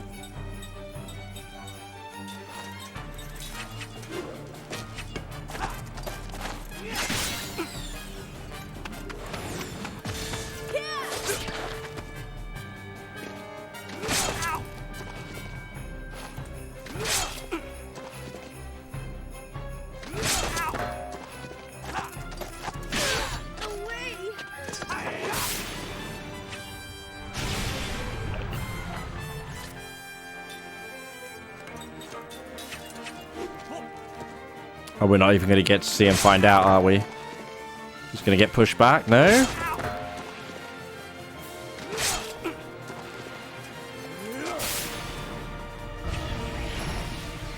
Like, come on. I'm not pressing it. This one's a rip.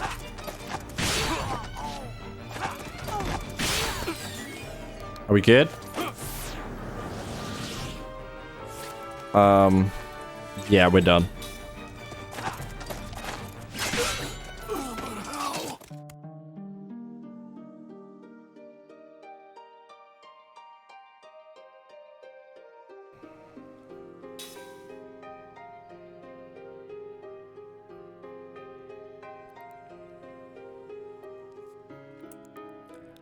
So if I open up, if I attack 2 different enemies at the start and barricade everybody with Jansen, and then double defend and charge Prism, is it even worth it? Or am I not better off just having... But heals are shit. If heals weren't shit, I'd have him healing.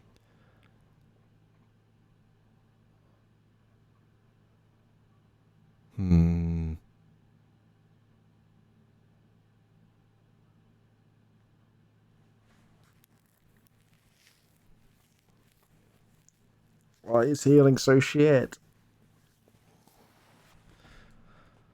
I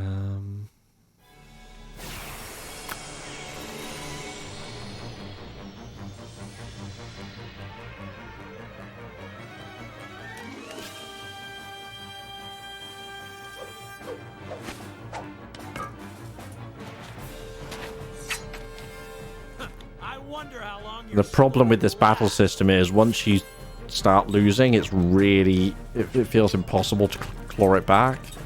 But yeah. Let's go for this.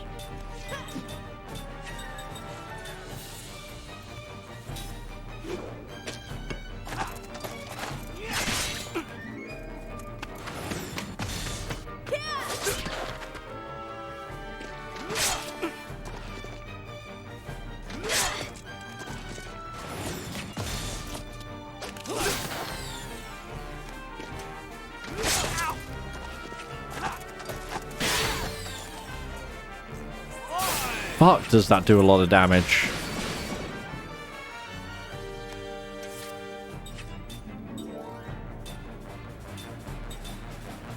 Let's try it. It's a bad plan, but I'm going to try it.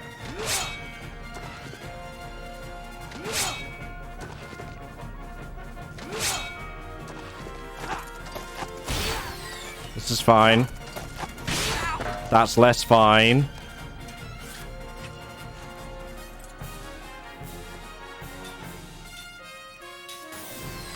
Is he even going to get the cast off? No, because they target him and kill him. Awesome. So the system doesn't even work? Like, I'm sat here, all I'm doing is defending my front line and trying to get a spell off. Well, whatever at this point then.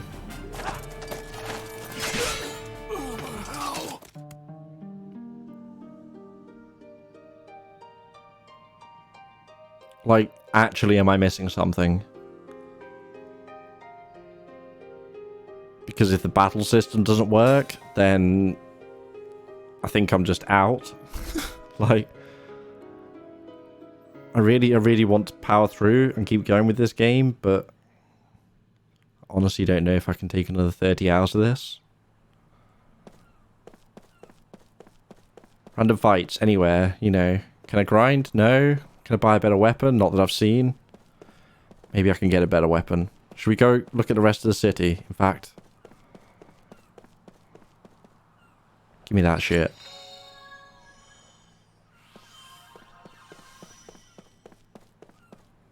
We'll come back here.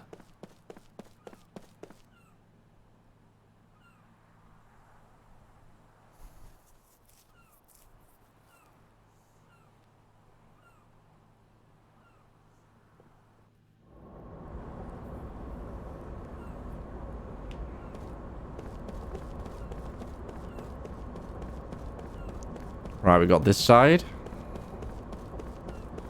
And then we've still got south of the main plaza. Oh.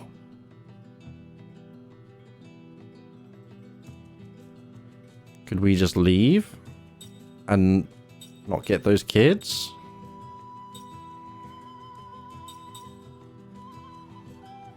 Kind of want to go and see the Crimson Forest.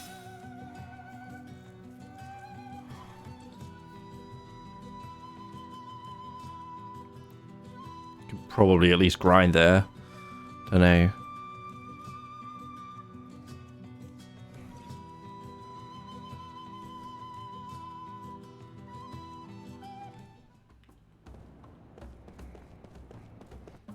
So then what's this way? Oh, that would have just left.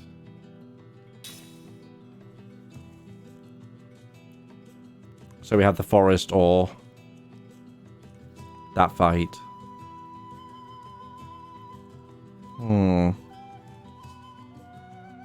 We've not picked up like a single weapon. What's with that?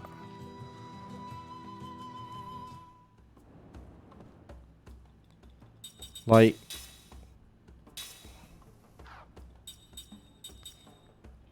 distinctly lacking in weapon options at all.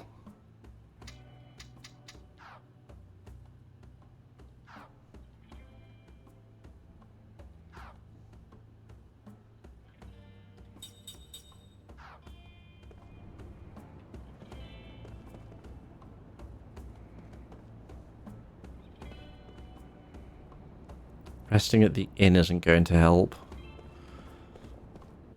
Let's look at the forest, I guess.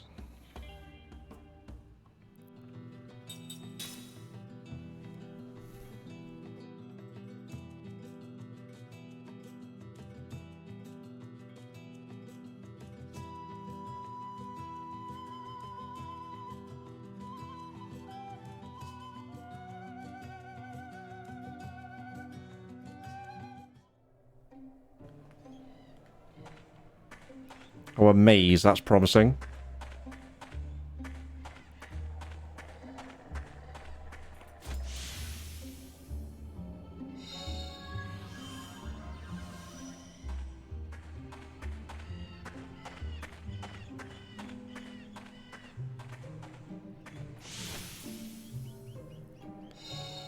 All right.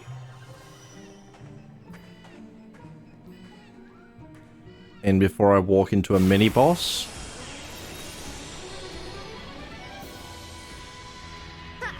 Not too smart, eh?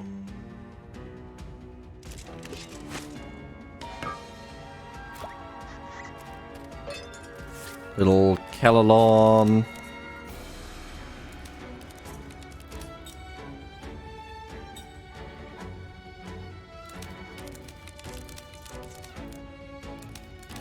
Organic wind. Wind is weak to fire. I don't have a fire ring. Do have a ground ring though.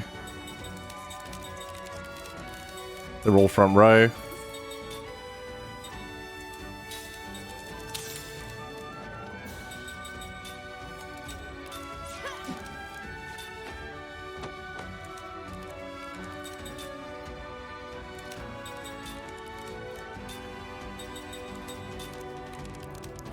Try that.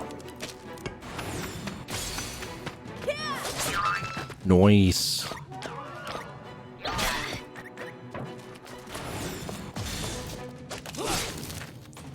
Okay, well this is working. Is that status ailment? Oh no, that's the earth dripping off our sword.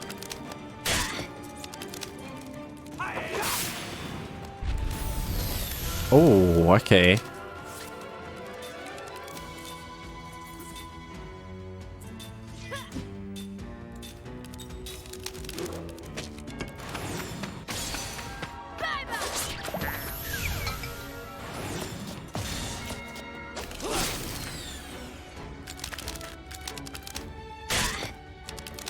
Uh-huh.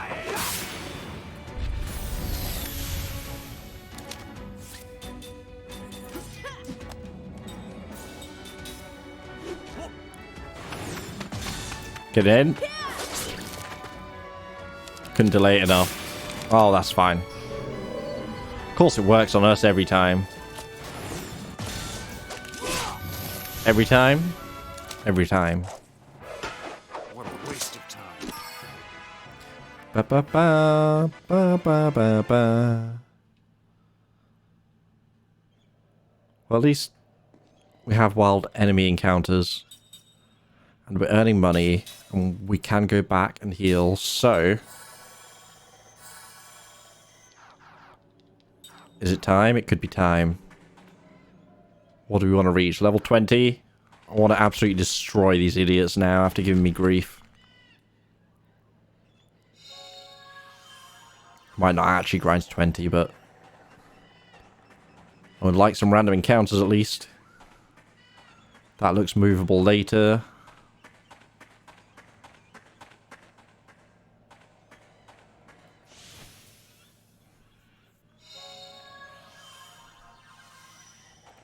Not sure who wants these crystal fragments. What was that?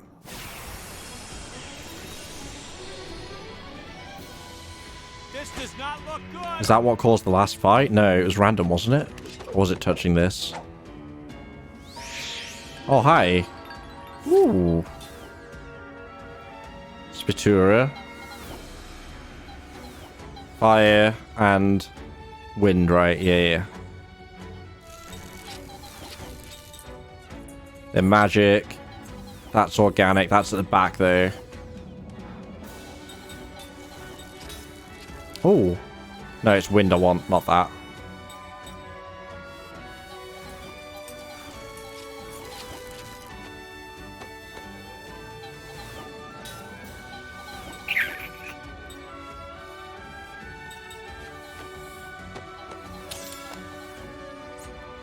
Let's do that.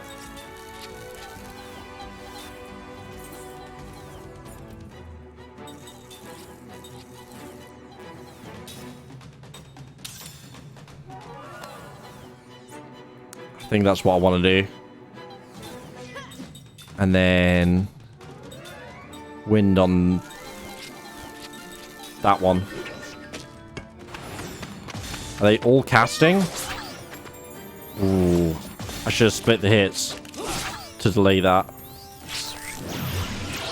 Wait, what? Huh. One down there. Ow.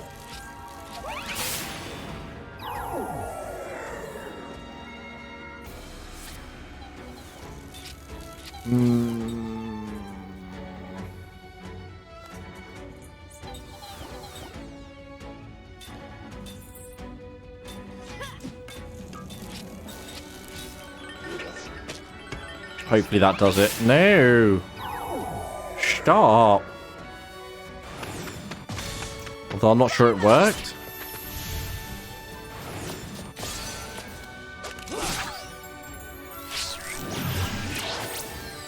Damn. That's now quite a strong bug. But it's organic.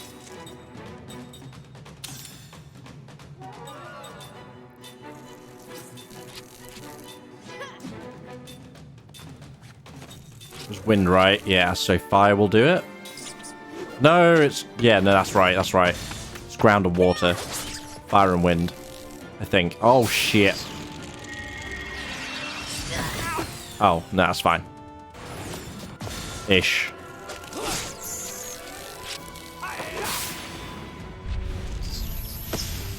Yeah, that'll do. That wasn't very fun. Okay. This may have been the good play. Rather than just mashing head against that encounter.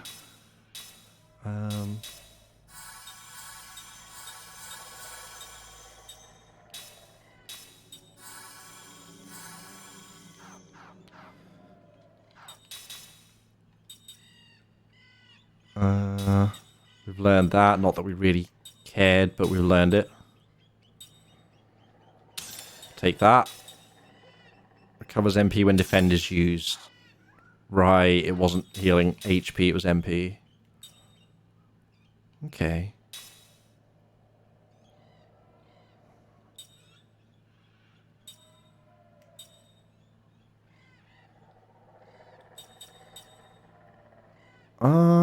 I might give him the glasses, actually.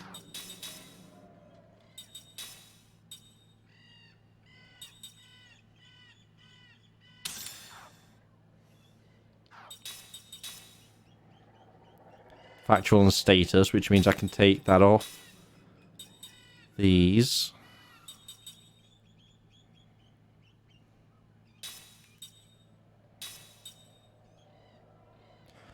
I want to see. For now.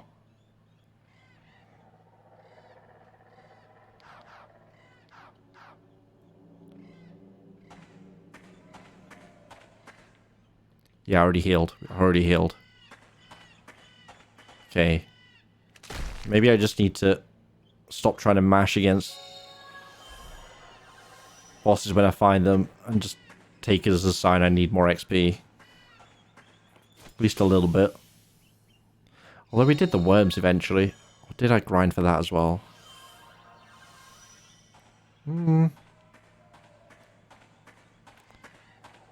So the problem is, if I'm just grinding my way past everything, I may be missing whatever lessons it's trying to teach, if it is. Or it's just hard and it wants me to grind. You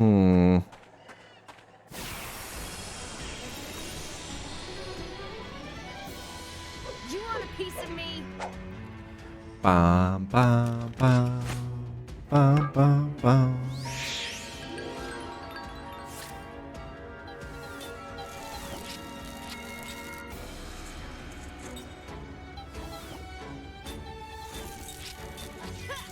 And then wind on C.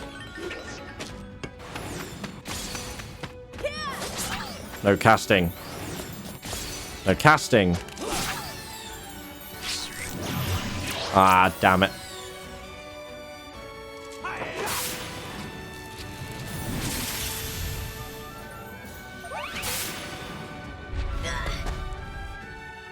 I guess since I do more damage now, they're gonna die in one. Yeah, okay.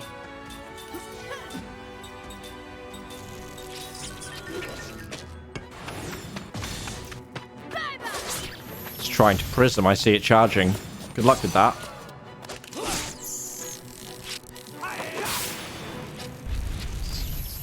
Uh-huh. That wasn't very fun.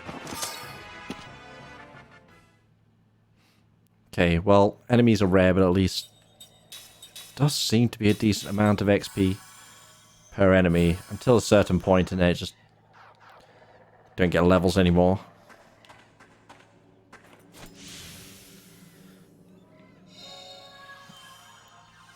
That blue triangle means another area, right? Or is it person? Oh. Nothing's happening. We need spirit magic, huh? From the Eastern Tribe.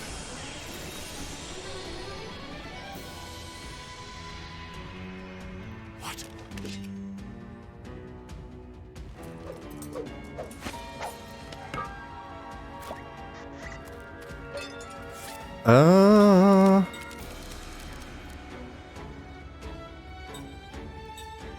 Wait, Kellalon is different.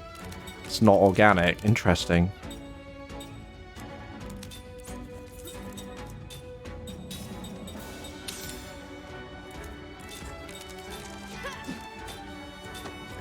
Wait, what were they? Wind. Okay. Flare's the right choice then.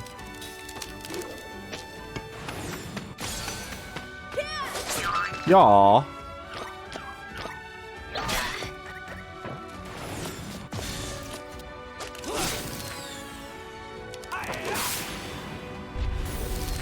Ooh, not quite.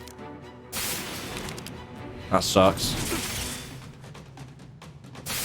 Don't you do it. Ugh. Pain in the ass.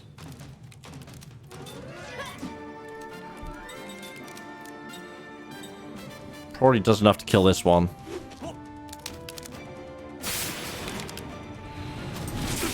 Okay, woke up.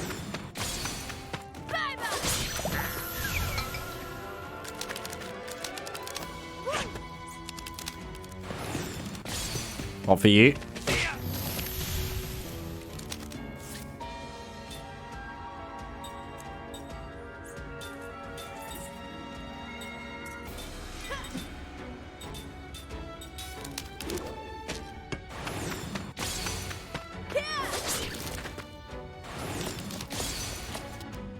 Yeah, if I don't look and use just the sound, I have a higher success rate on those perfects.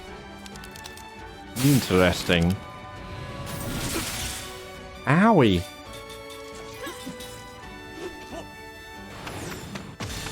Yeah, see, I looked that time. It's not in my nature to lose.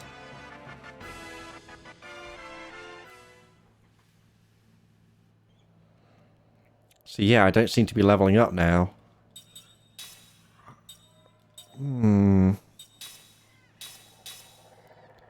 I mean, we may as well explore while we're here. At least do a lap. Yeah, no spirit magic. Okay.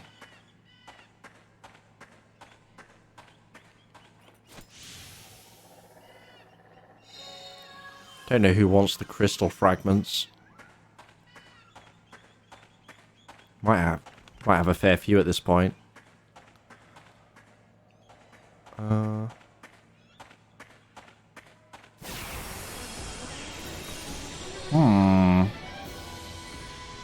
yeah! Let's get it on!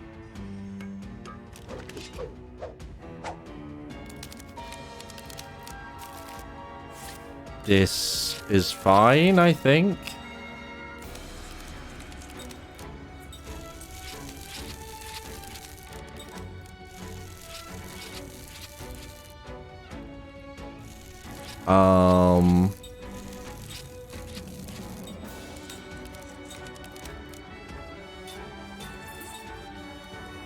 No casting for you guys.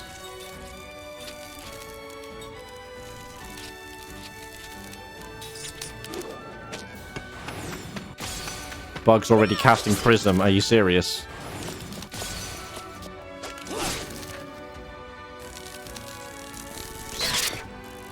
I cast on the wrong one. Damn.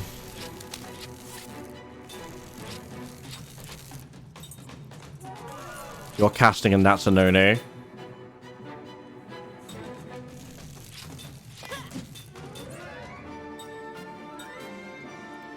As are you, but you're going to get it off. Yep.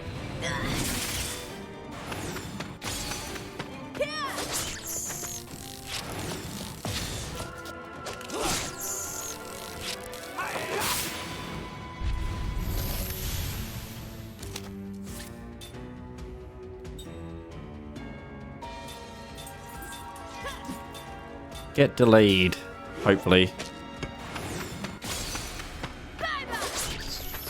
Nice.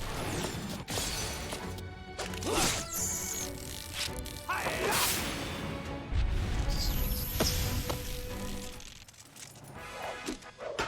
am the greatest!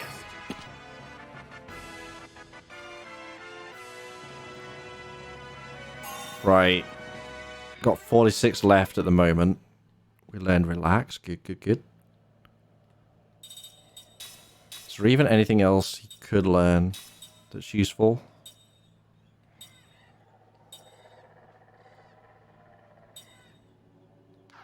Not so much. Right. 46 away from leveling up. See what the next fight gets us.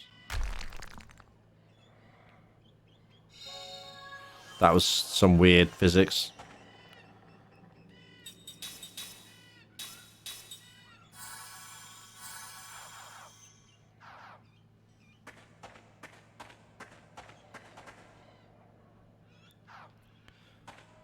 Okay. 46 away. Meow. No? Nothing?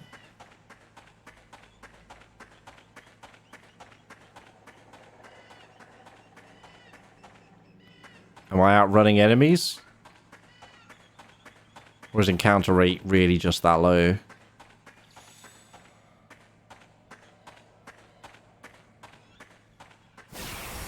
How do I get up there? This does not look good. Probably also need spirit magic for that. Oh, hi guys.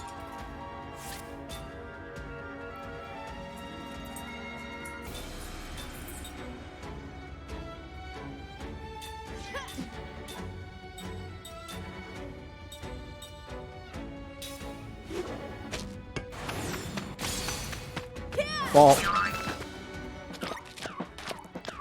Oh, damn.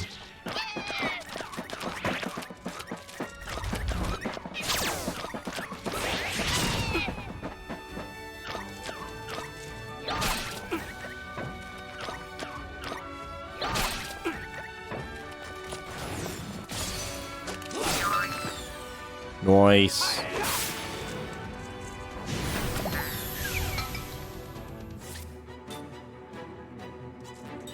When are they going to call for their reinforcements?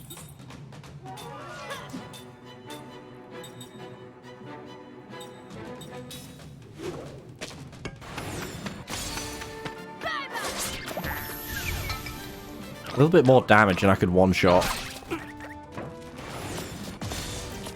If only I could get a weapon somewhere.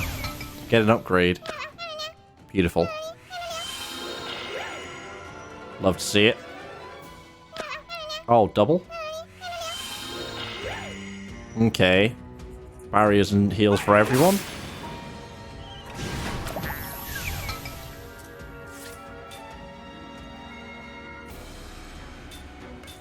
Finish that boy. Oh. A lot of HP. Surprising amount. They're trying to cast, bless them. Gonna whiff.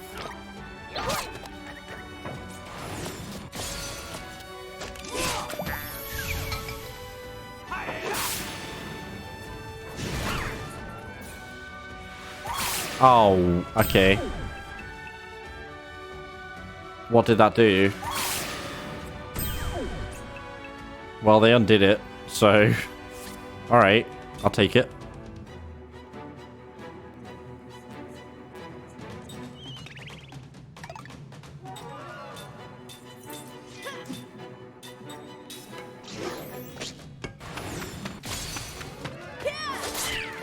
Die, please. Oh, really? Huh. Ran away, huh?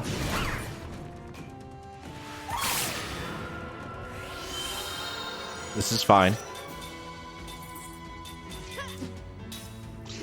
No turns for you. At least I get one of you. I assume I don't get the XP for the one that got away. Que sera.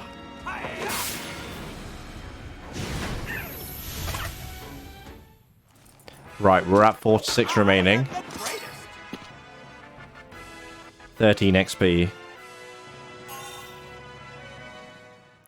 Might push to reach 19. What do we think?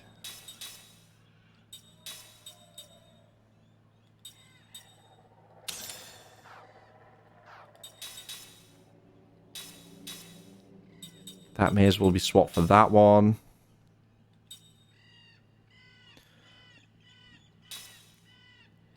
I don't really need it right now, but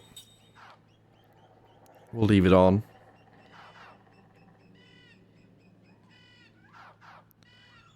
We can at least go one or two more fights, right? That'd be going off the average, what, 26 HP? XP, rather. Let's try and get another level. Also try and get... I guess it's to do with this thing at the back. Not too smart, eh?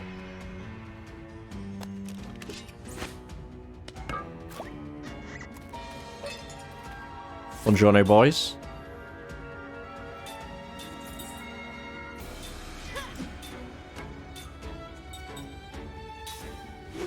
Combo time?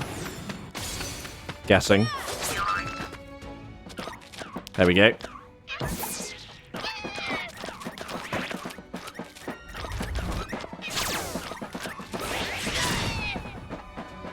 Oh no!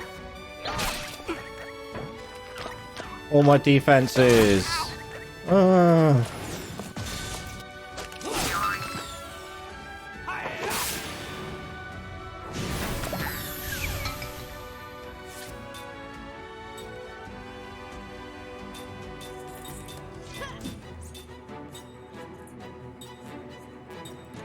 Yeah, they'll have no guard left.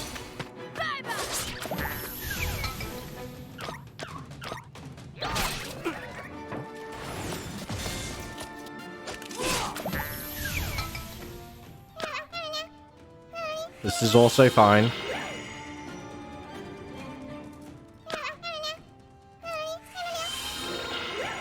Let's try and kill both this time.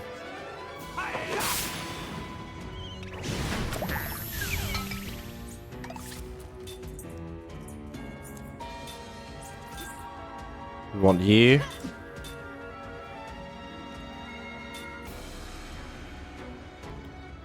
Wait. Hang on. Or...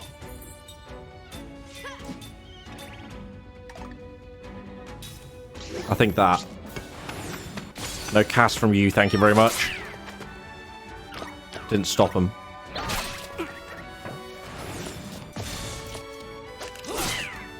Yeah, not enough.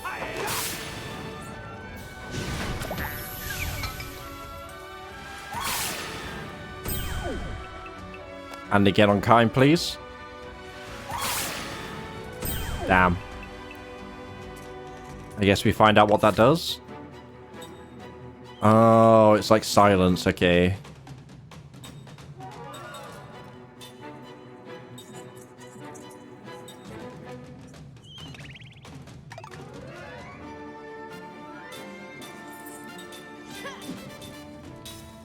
Let's try and get a kill. Oh, 1 damage. Well then. Big rip there.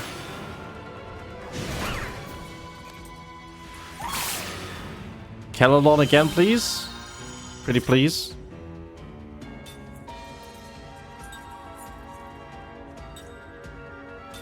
No casting.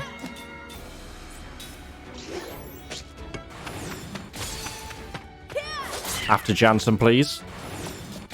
Don't think the damage quantity matters as much as anything else. Oh, no. That's good. Fairly sure you were already full health. Can you Kellalon me again? Pretty please. That's all I want.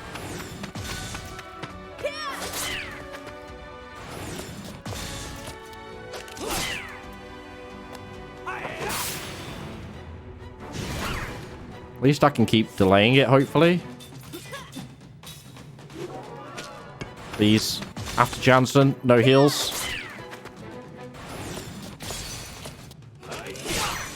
Ooh. That still did regular damage. Ah, will it still cast the spell? Yeah, okay. Ah, rip.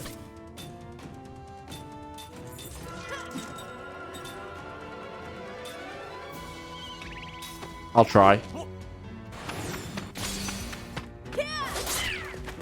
How did I get regular damage before? Is it just luck? Eh, whatever. I'm not using the item.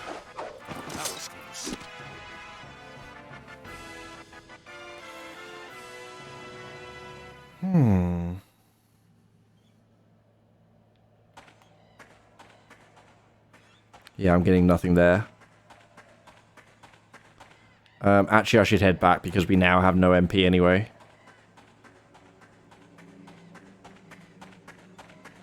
But I still may come back and try and get that last level at least. Probably going to be worth it. We're so close already. Just got to sit through this a couple of times.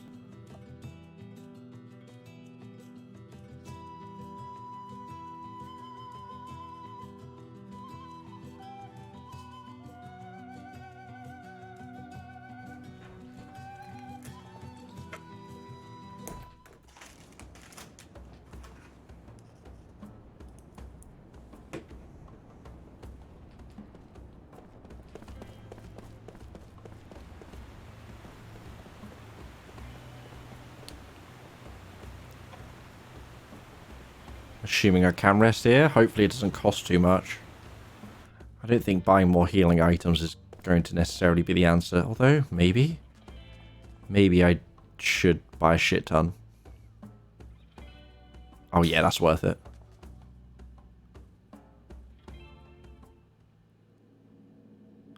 Nope. We're good without this, thank you. Do they really expect people to go back that often? And reread dreams? I don't know.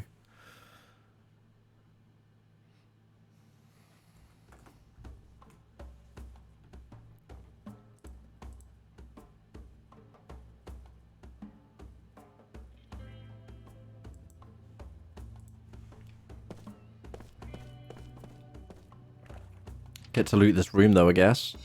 So that's something. Give me the... Wait, thank you.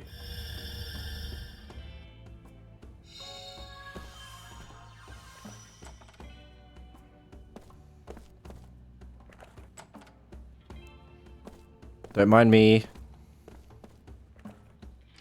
Just doing the RPG thing.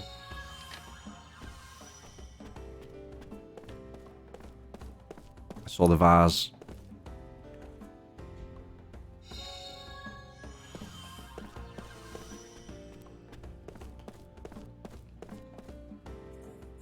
See those at the end as well, of course. Just let me have a little search pattern here. 10G. 10G, guys. We can retire now. The mercenary life is over.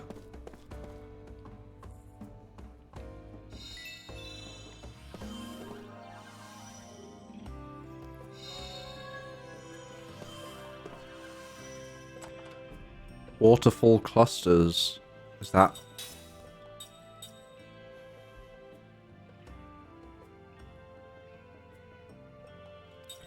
Don't think I have a flame ring or a wind ring. Let's double check though.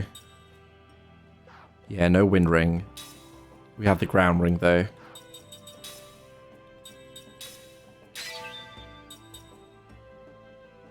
We can do that. Yeah.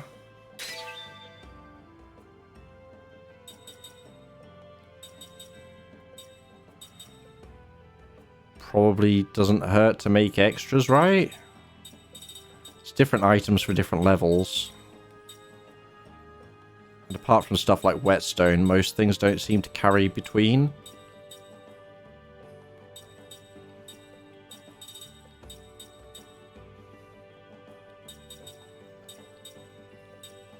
See, I want one of these. Status effect. If it's anything like FF8, right? Status effect on the attack is going to be very useful. I'm going to get another. Then I have a spare, so both people on the front line can rock those if they become useful. Ooh. Let me go back to that screen. Yeah.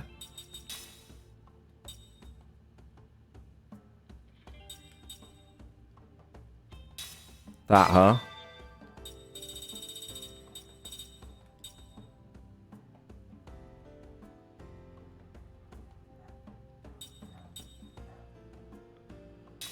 Gonna do it.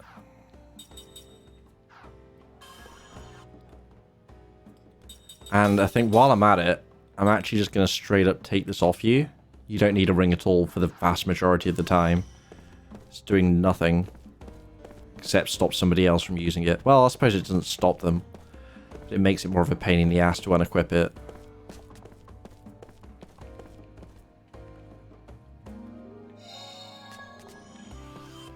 More whetstones.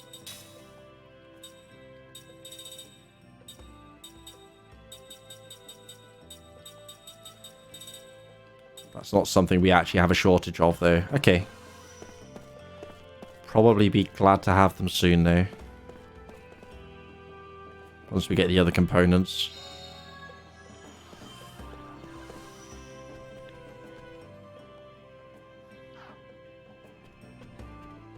Part of me wants to go and try that fight again, but another louder part of me wants to go and get that last level. It's Jansen being weird again. Jansen is forever weird. I've mainly just been dying to the same mob boss, mob boss. Yeah, no, that worked.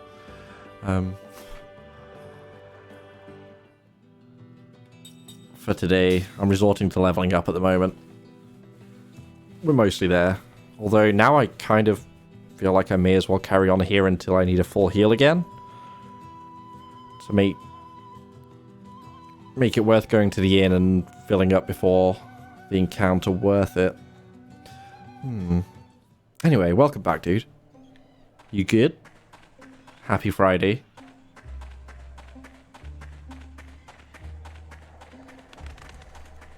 It's the weekend, time to go out and celebrate and party and... Oh, right. Yeah.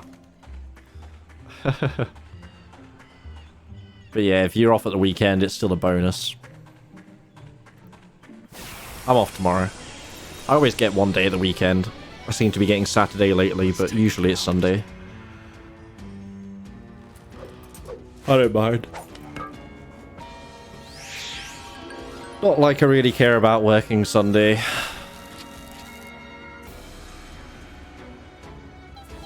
Right, these are fire, which means a wind ring would work well.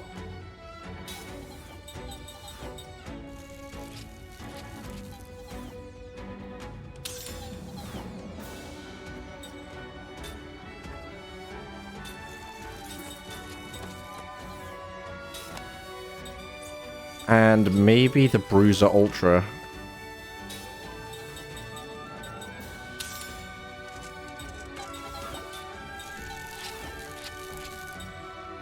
On you. And then like that, I think.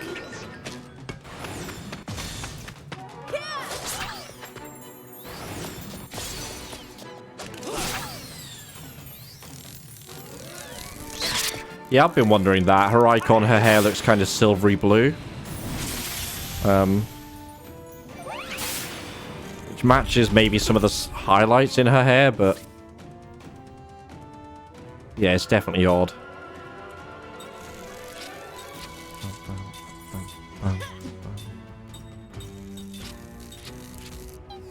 Your wind, get bopped. Stop!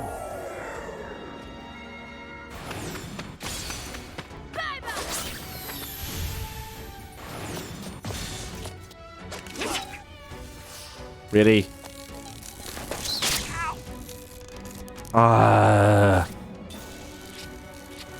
You assholes are so tedious. I should have left the paralysis protection on him.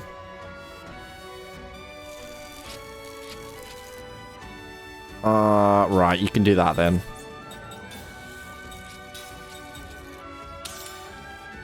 You can have the bio ring, get the bug, and we'll pretend that that cast's gonna work.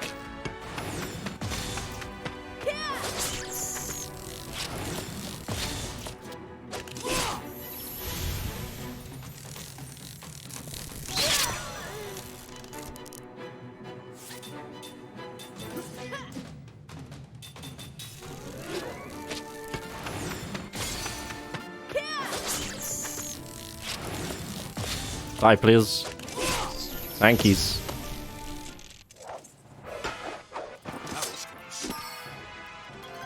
Nice. There's the level.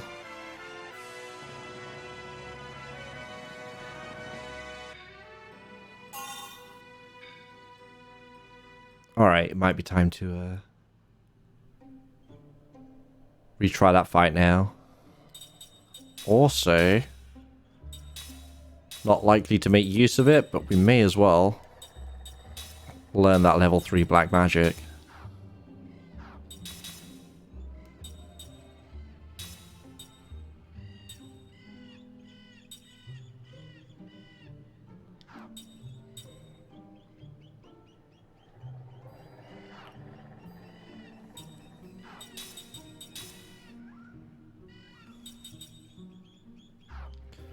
I think you get that back, like I said. Take that off you. HP and status, yeah, we want that. Covers MP when defend is used. Or we can just put that on.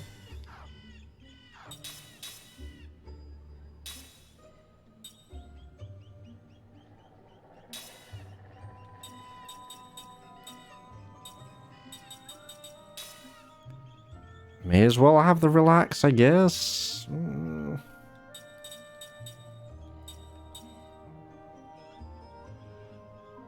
Doesn't really matter a whole lot.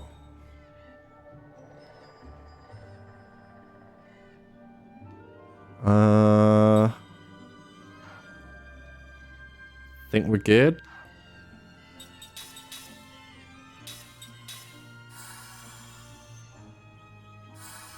That'll do. Let's get out of here. Oh, now we get all the fights. You know, it's tough being so popular. Had to do half a lap last time to get a fight. Now I don't want them. The game knows. Wind is good against fire, which is not these guys.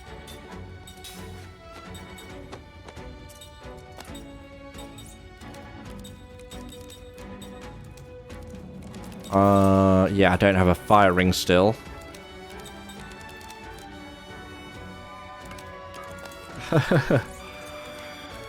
Yeah, that's Jansen.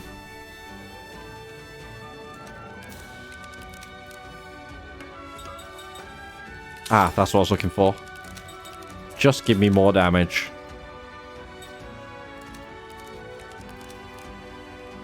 Wait, water is weak to ground. Hang on. Let's get that little dude.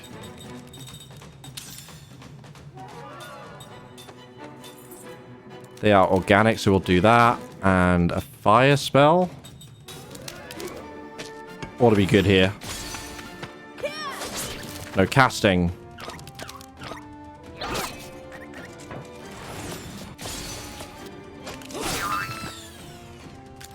Didn't quite kill him though, sadly.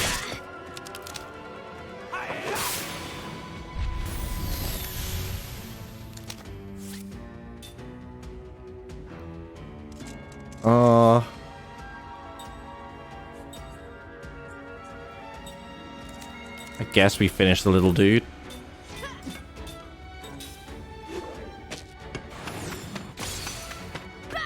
Bye-bye. I feel that.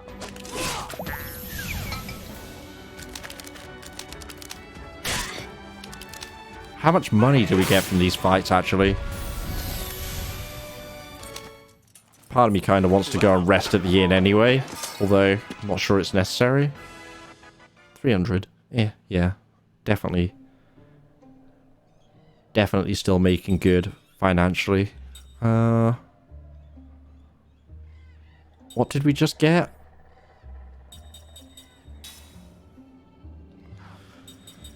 New mats. Blood-sucking needle, okay. HP drain.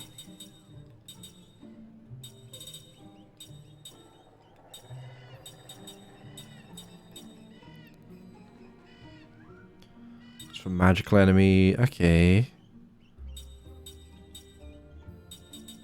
Can't make anything new though. I want more of these. Give me more magma.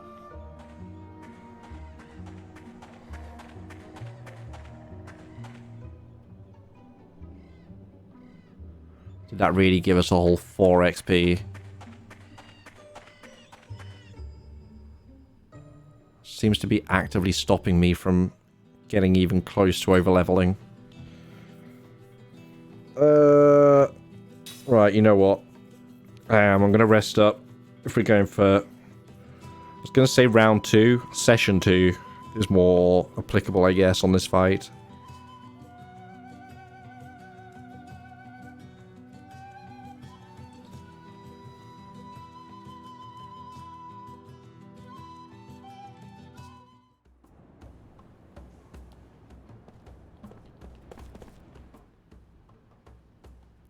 Oh. Wait, we rested anyway? Does that happen every time we travel? Huh. I probably didn't need to pay to rest last time. Although I guess it was worth it for the loot.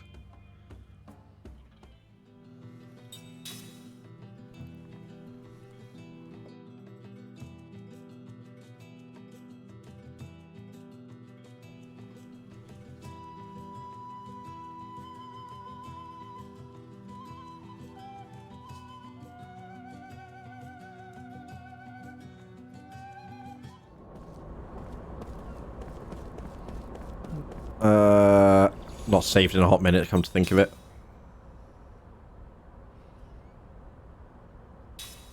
That's fine. We've gained 2 levels, which, at this point, is still relatively significant.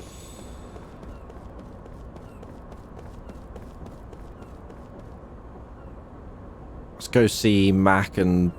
who was the other one? I forgot the other one's name. Roy? Probably not Roy. Cheese? Probably not Cheese either.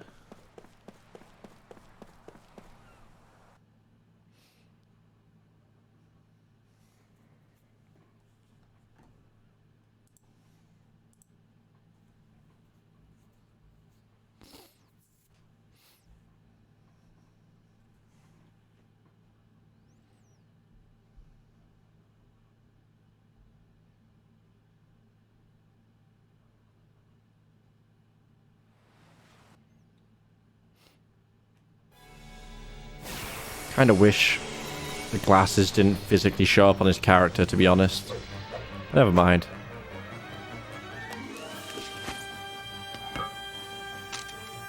Right.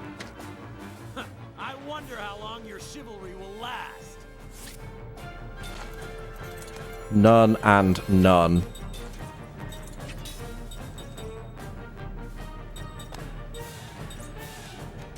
Off? No worries, dude. Thanks for popping by either way. Have a good one. I'll catch you later. I don't think I try for the numbing.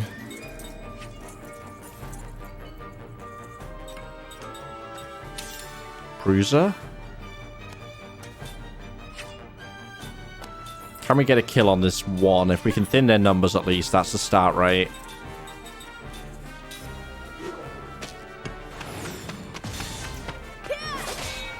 Really? Now they're guarding.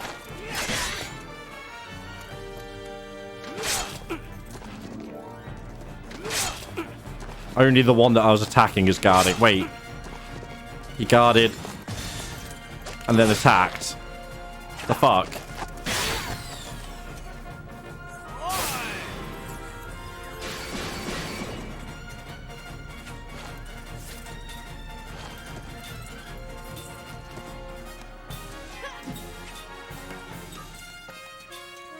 You know what? I'm just gonna do it.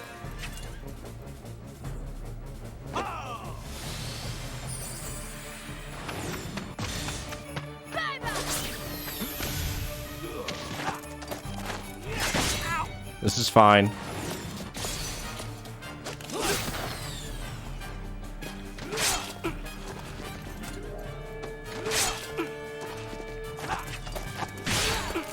Okay, that's not too bad. We need to keep the aggro up though.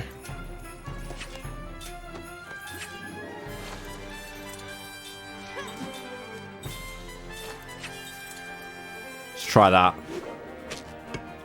Basic attacks is fine. Guard down a little bit, but that's alright.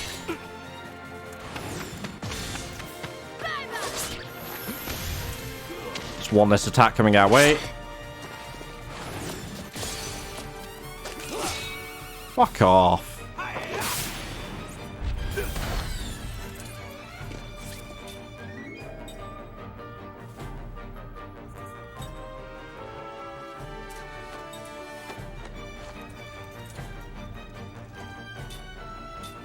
Just get a little bit of guard back. Kill him. There we go. Nope. Now, of course, they won't target Kime because he's blocking. Oh, they did. Imagine that.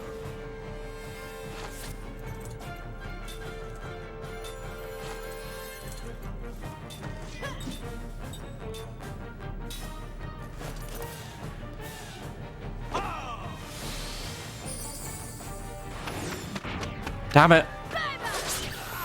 It's fine. Yeah, whatever. Okay, this is going way easier this time. It's going way better. Let's just do it.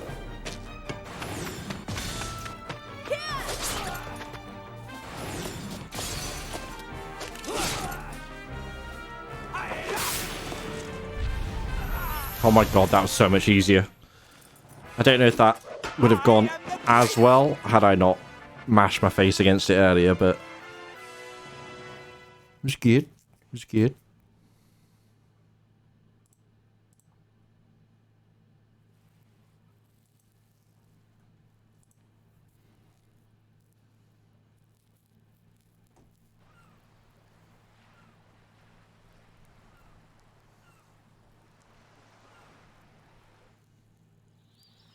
I knew they weren't ordinary travelers. We'll find out who you really are one of these days. Don't you forget it! Yeah, we'll remember whatever we want, stupid. Wow, you guys are all so strong. Well, we've been doing this for a while. These guys haven't lived as long as they have for nothing, you know. We want to thank you somehow. Right, Mac? How about we bring him home? Home? Yeah, we don't have much, but we'd love it if you came to our house. That sounds really fun. What's the plan, Kime? Let's keep moving. Oh, come on. It'll be fine to rest for just a little bit, won't it? Yeah, Kime, what's a day or a week, month? Come on. Please?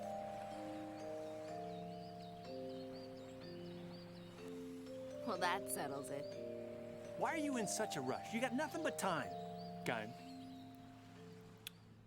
He's not wrong. To the ocean and then left. Blue door. Can I pick the flowers now?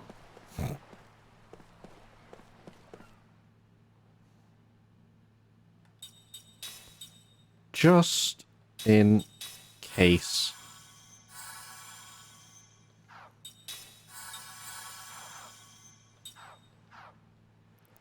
Didn't get much XP from that either.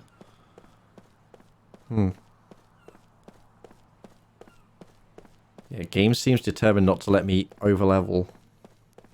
Or at least make it real hard.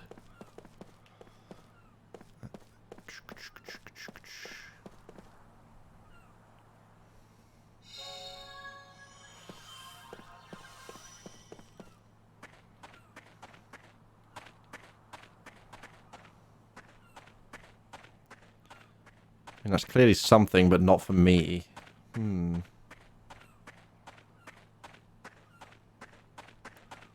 Okay.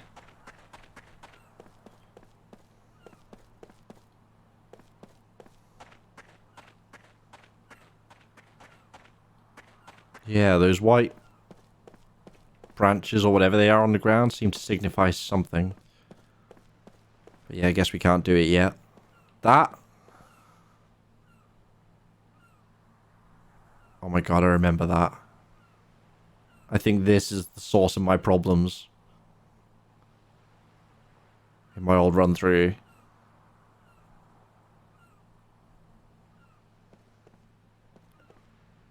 Kime knows. He's looking up at it. Like you can see the teeth on its face and everything.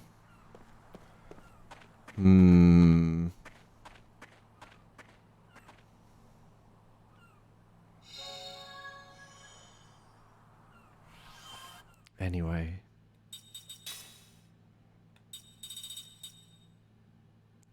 Yeah. get a jamming ring. And a piercing ring. Just make all the rings.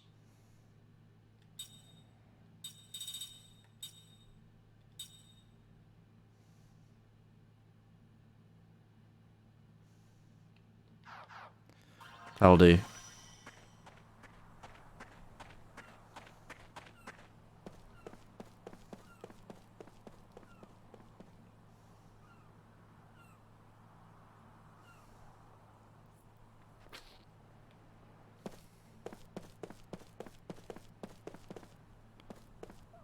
The one with the blue door is them, okay. So before that, it's clearly a thing, but not yet. Okay. So everywhere except this house first. Oh. Oh.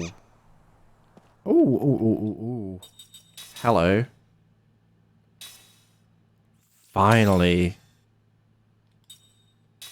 Adamantis ring. Ooh. Oh, I like that. Organic water. And MP absorb. It's not game changing or anything, but...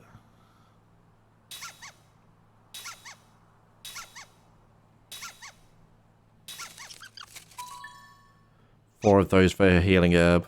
Don't think that's worth it. Now I can just buy them.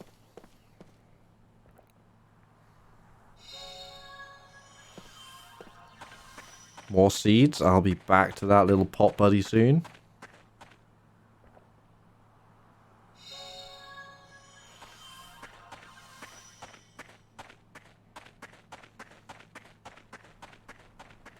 Well, they've all got blue doors.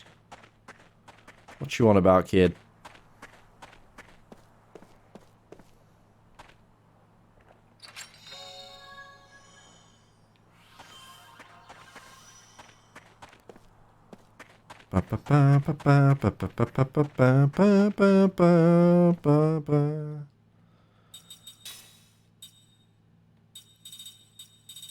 Can't do an upgraded version of the ring I just got, right? Doesn't look like it. The Adamantis ring.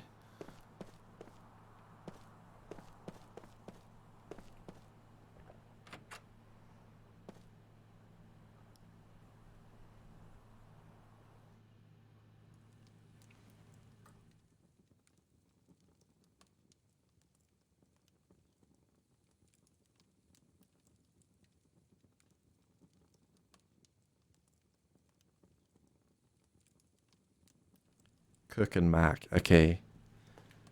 Mac and Cook. Cook and Mac. Before we talk to them, let's go nosy. Knew it. Oh. Kelolon.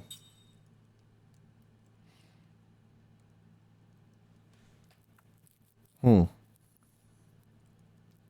removes it. Does that at least.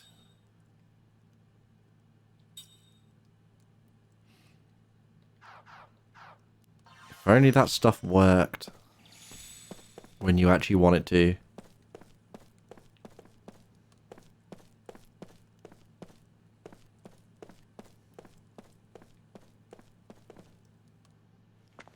Hey, Mom! Mom, we're home. Mom, we brought some guests. Sick and or dying? Yup, okay. Is she sick? Looks like it. Good afternoon. Hey there. These people are from Ura. They protected the Tender Flora from these stupid soldiers, didn't they? The flowers.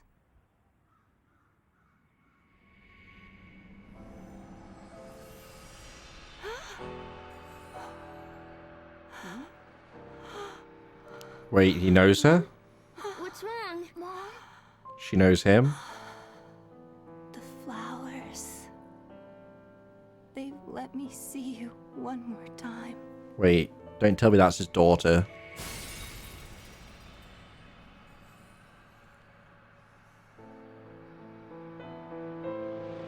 Or his wife? No, wait, it is his daughter. The flowers. They brought us together. Mac and Cook are his grandkids? Father. Father? What? Father? Liram, is that you?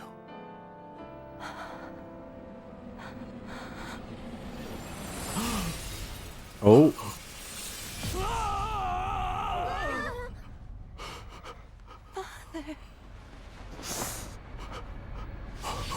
Big memory time.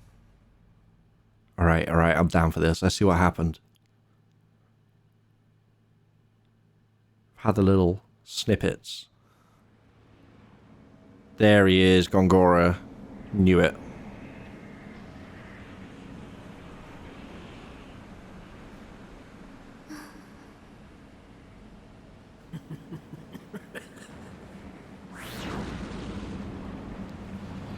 He took her? Oh, he did something to her. Brainwashed her. Liram! He brainwashed her into jumping off. Fuck. That's shitty.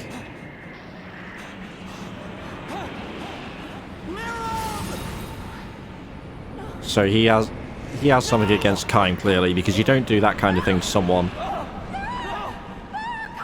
you don't have a personal vendetta for, right?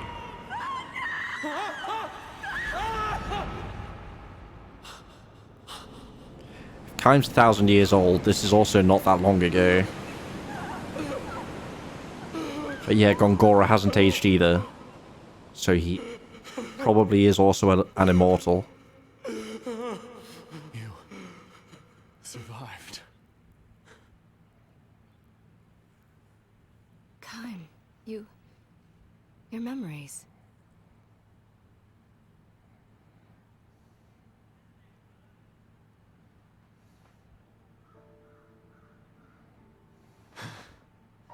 What is it? Why are you looking at me? Gongora. Enjoy the lurks, Nolly. Have a good one, dude. Gongora was there.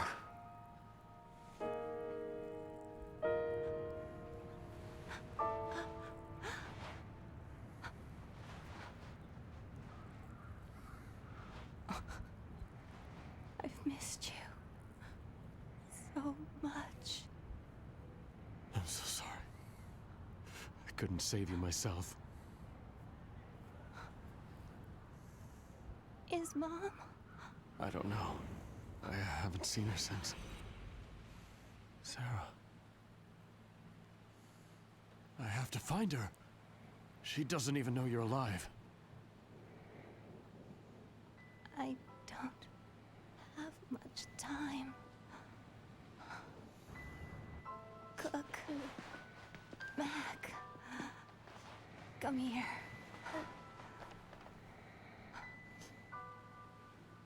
Listen, both of you.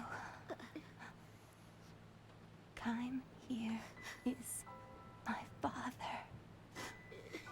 I know he looks very young, but he is your grandfather. The one I've told you so much about. Your dear treasures. I've been able to hold on this long because you've been here.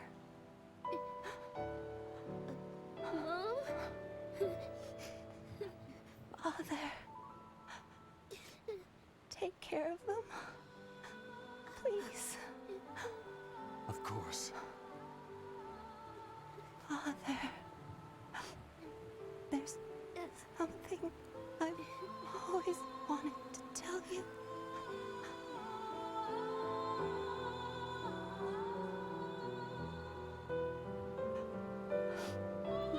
I No. Let me know. What did she say? Lyrum! Mom? Mom? I'm glad. So very glad. I could see you once more. Mom? Lyrum! No, don't go. I'll bring Sarah here, I swear. Hang on, Lyrum. Mom? Mom? Mom, no! No!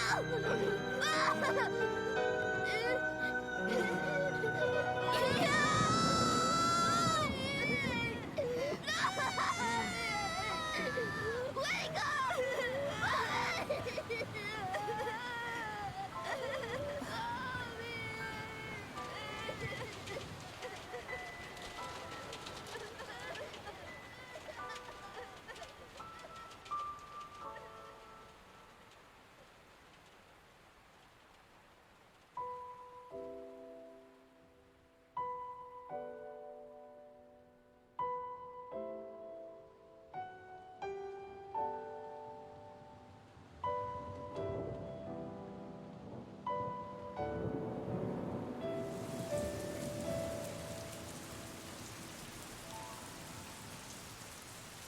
Time to see what Gongora's up to, I guess. No good, I'm sure. Oh. Oh, wait. Huh. We control the prince.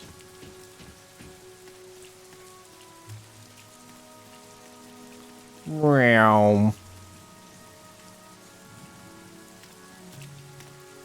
Father, if only I had a fraction of your strength. There was still so much I needed to learn from you. I depended on your guidance even when you scolded me for my weakness. Father! Father! Uh-oh.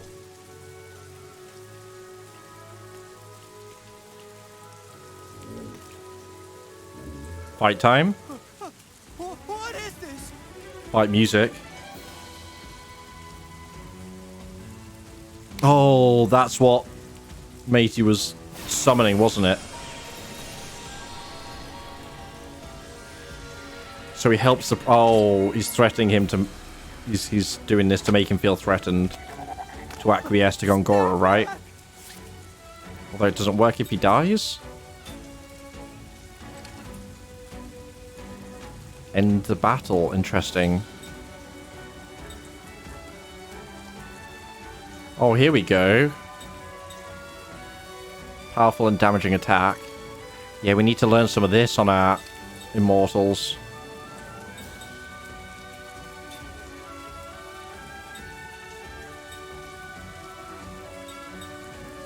Let's do that.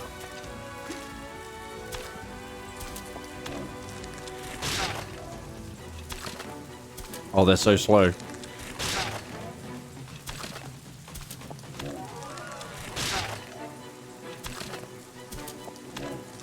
In your own time, lads. Better brace yourself. That's pretty good.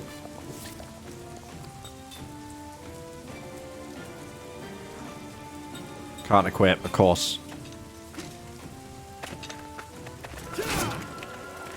No ring, so no ring aim. Connect.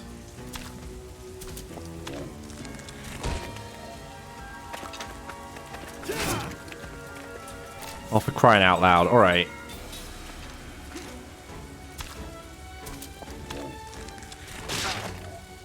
Why is this one so nimble? Little by little, step by step. Okay.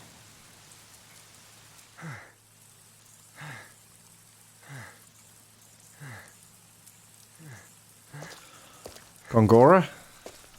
No. Chairman, you fought rather well. I'd expect nothing less of you. You were watching. Why didn't you help me? Well, I didn't expect a frail puppet like that to best someone of your blood. I sent it simply to test you. Huh. Do you understand what I'm saying? What? That puppet was one of your pawns?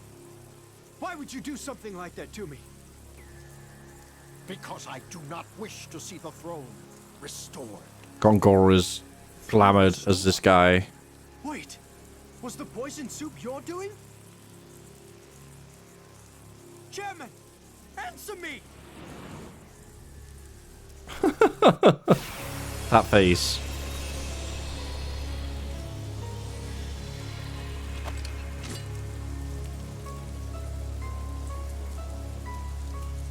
I cannot trust Ura to the hands of an incompetent ruler.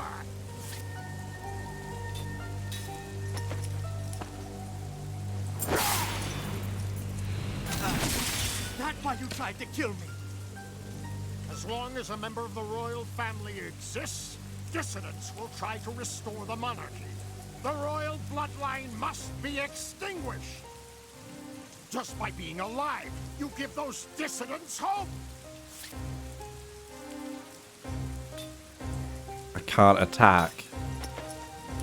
But he can. Cool. But I do not wish to have the monarchy restored, Chairman. There is no reason to kill me. I will not stand for incompetence. There is only one way to atone. You must die now.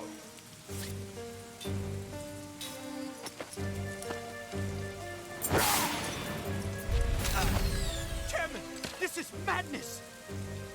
If you are made king, Ura will fall. Okay, now I'm half dead. I'm allowed to do stuff.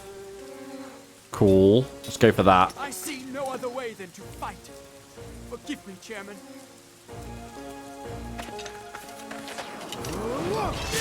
Big hits. Regular hit might delay his magic continually. Monarchy is no longer the right choice.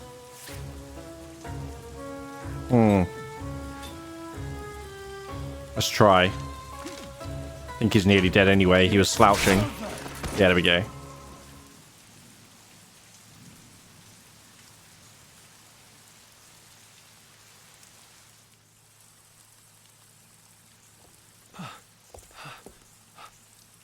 What have I done? What happened? Gongora! Well, that's convenient. He was right there. I am too late. He's dead?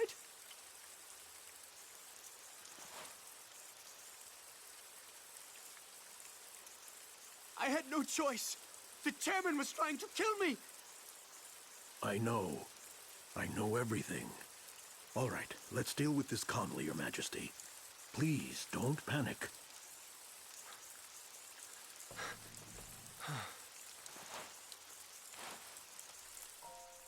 Roxanne visited my manor earlier tonight. He spoke enthusiastically of his plans to prevent the restoration of the throne, to establish his own influence and such. To achieve those ends, he said the first thing that had to be done was to ensure Your Highness's death. I sensed peril, and although I am under house arrest, I escaped my incarceration and came as soon as I could. But I was still too late. I would never have expected the chairman to try to kill you, even as deluded as he was. Gongora. Chairman Roxian died in an accident. You always come when I'm in danger. You are the only one I can rely upon. Your Majesty, Oh, I you believe fool. your late father watches over you and sent me to your aid. Bet he killed his father.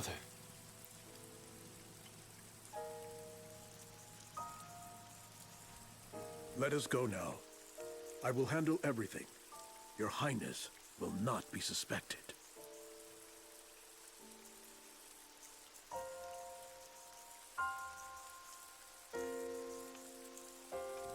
Oh wait, it might not be a polymorph or some variety of like that kind of thing. since Gongora could apparently... Ah, no, never mind, I was right. Yeah, I was gonna say since he can do some kind of mind control.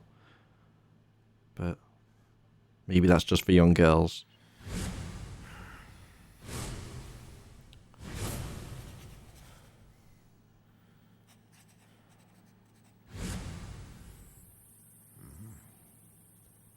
Now he assassinates the chairman. Some kind of snack.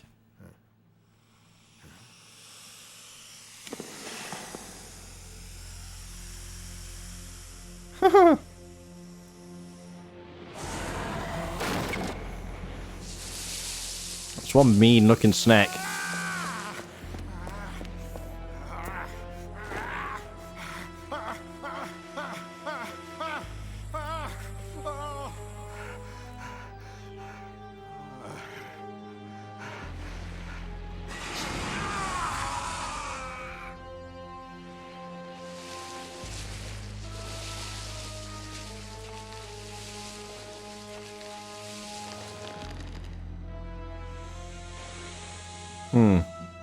Subtle.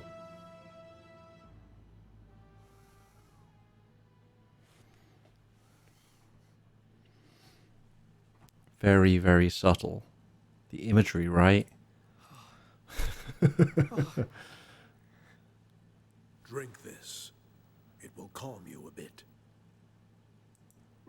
Right. Oh.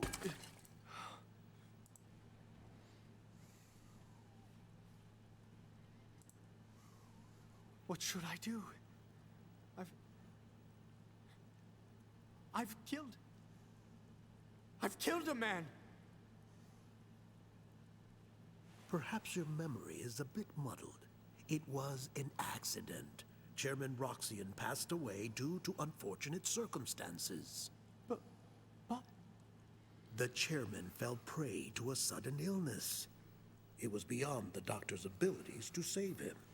Leave everything to me. I will announce the chairman's sad demise to the people. No one else will be hurt. No one will question your highness's integrity, and the chairman's good name shall be preserved. Always be suspicious of anybody that lies that easily. If our nation lost both the chairman and your highness, it would plunge into chaos. If that were to happen, Gotza would undoubtedly take advantage of our weakness and invade. Yes, Gotza would. Remember, they have plotted against Kent and wore down Ura during the recent war. If Ura were to falter now, it would be an invitation for Gotza to invade. What should I do? There is only one thing your highness must do, and that is to protect Ura. Me? Yes, your highness. Like your father, you must lead your people with confidence and conviction. It is your solemn duty to overcome the incident that occurred today. That is true. It is my duty. Gongora, will you stand by me? Always, your highness. If it weren't for you, Gongora, I don't know what I would do. You sell yourself short. You are an able administrator, and you will one day be a fine king. Now then, today you must rest. Beginning tomorrow, you will be a very busy king.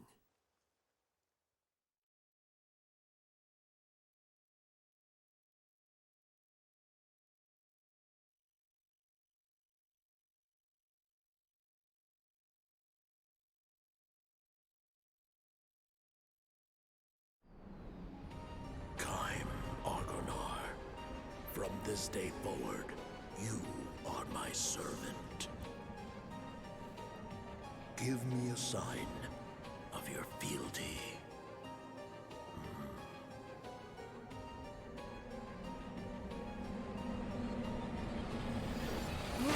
More mind control. Okay. I need to take those glasses off. Welcome back, Kyle.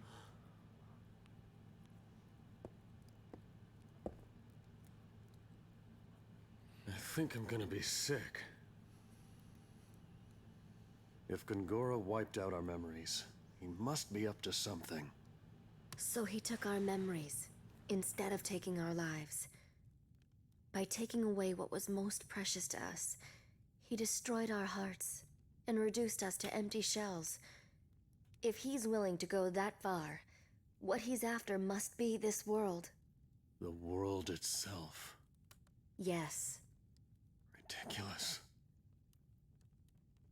Me, you, Gongora. I remember 2 others. One of them is Sarah. The other one is Ming, the 1,000-year-old queen who founded Numara. Does she remember? I don't know. When we were released, we only got a glimpse of her face. I'm going to look for Sarah. Any ideas where to start? In my memories. That is true. The way you feel about people is different from memories. Feelings of love become a huge sense of loss when your memories are sealed. Those you've loved remain in your heart. You'll be able to meet her again, I'm sure.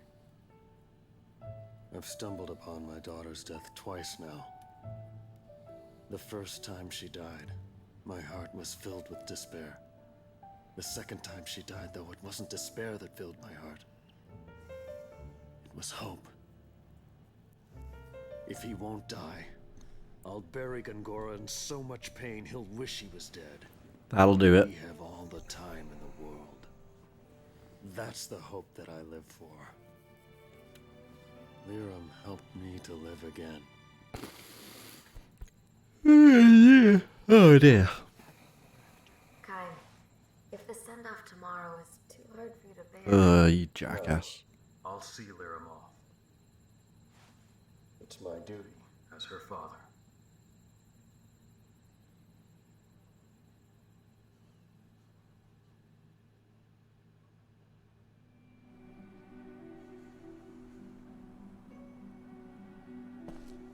Oh my god.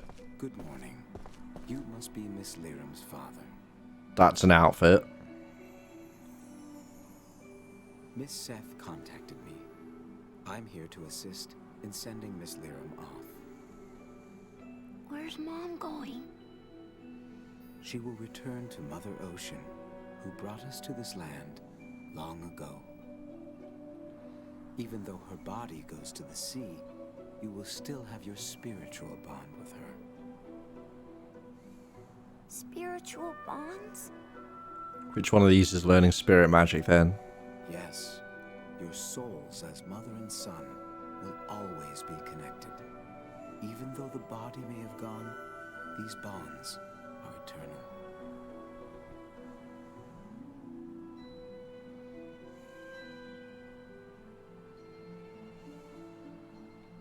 I'll need the family's assistance to give Miss Liram a proper farewell.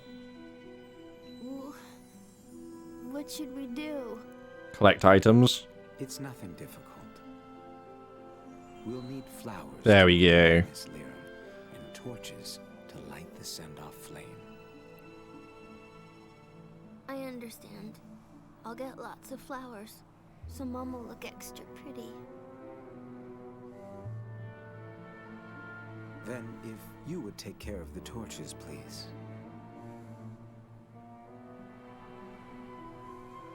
You all right? Yeah, but I want to do something too. Certainly. I'll have you help me later. Well then, the first thing is to gather the flowers, please. I've seen those dotted around, right? 10 white flowers. Yoink. Are we going to count them every time? Okay. Meow.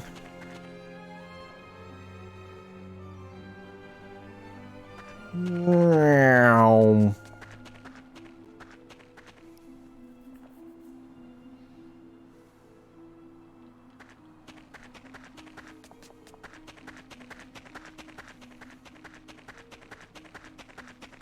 Oh.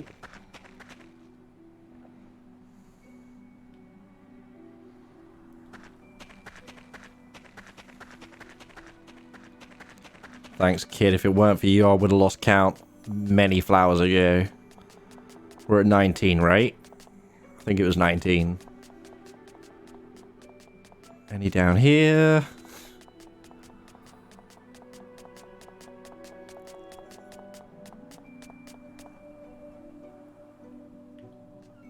I see ya.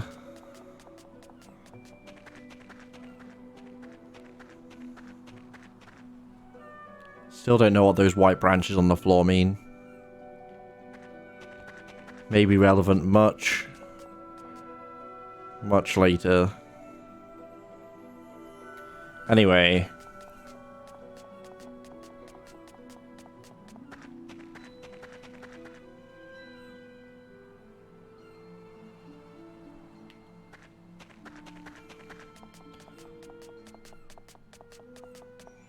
Any more? Oh, yep. Oh, because she's smaller, she can go under that arch, I bet.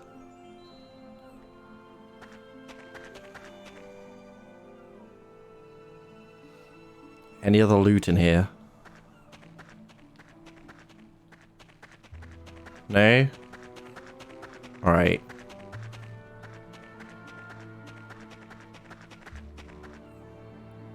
One more?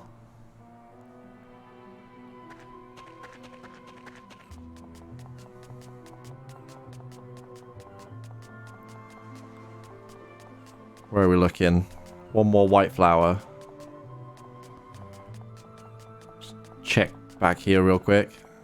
No? Alright.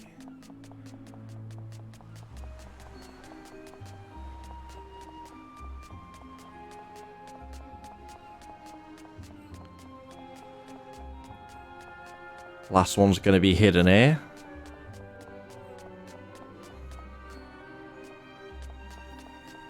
Seems so. Oh, no, I see it.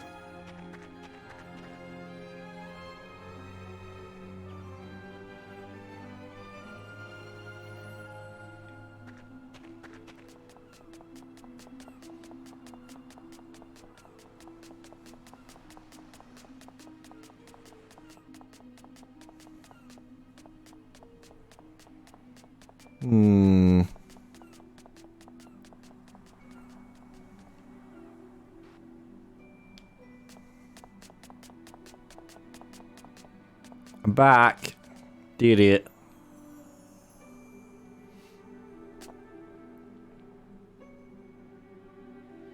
All right, Mr. Kime, please gather the branches for the torch. Ah. And that's the white branches. Got it. Oh, look, we need 10 again. Go figure.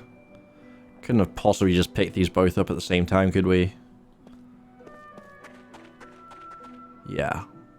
Pointless busy work.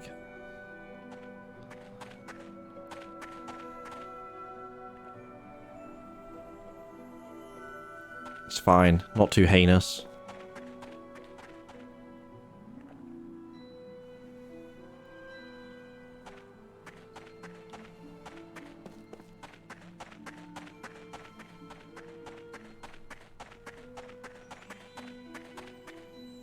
Nope. Yeah.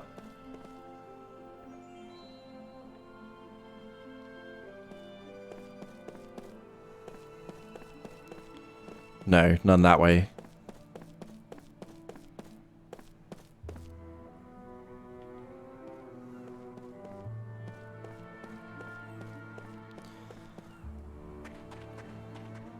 Gimme. There we go.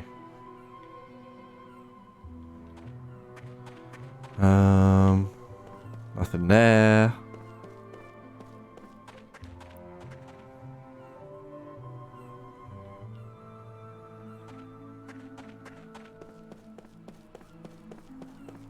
Oh, I saw it.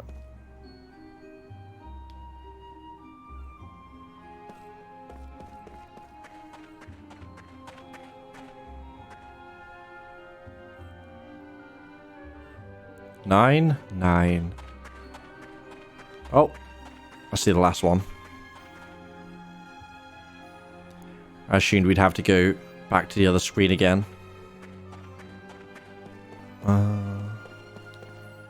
Yeah, I kind of want to take the glasses off, just... just so he's not wearing glasses, basically.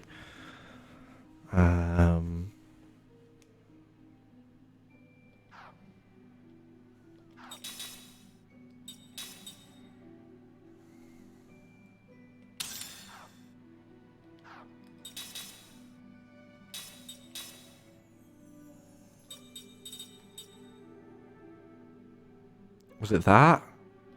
Wait, what did they give? Oh, damn it.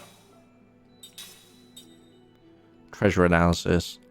Really don't care that much, but... there we go. Info is info is info. Oh, he's not here. Can't link.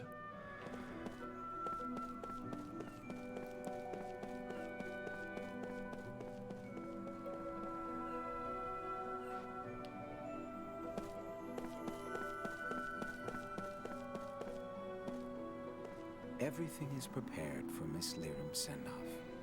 Let us begin. Everyone is waiting to give Miss Lyram a final farewell.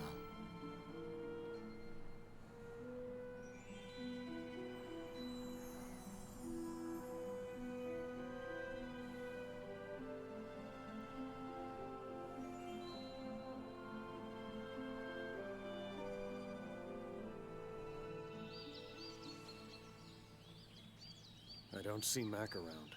He said he had someplace to go, and then he ran off. Are you worried? Mac has a lot of guts. He'll be fine. I'm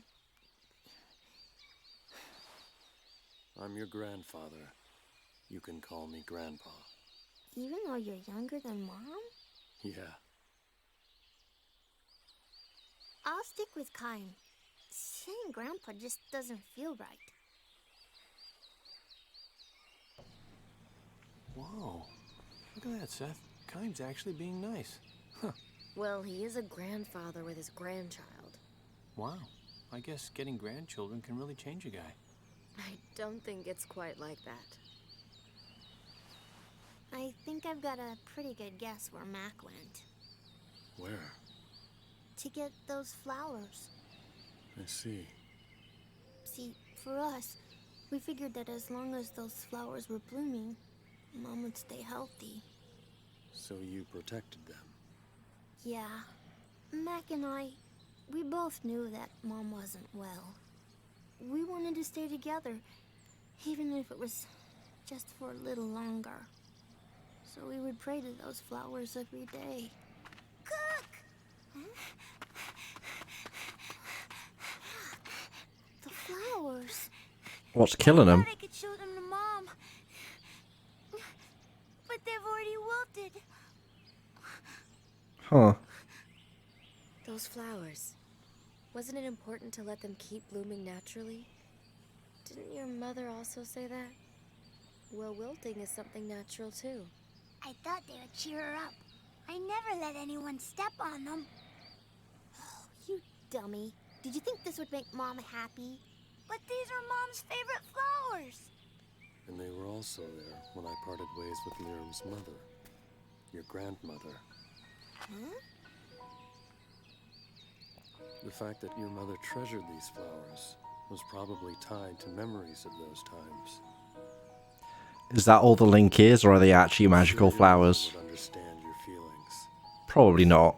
And I can understand them too.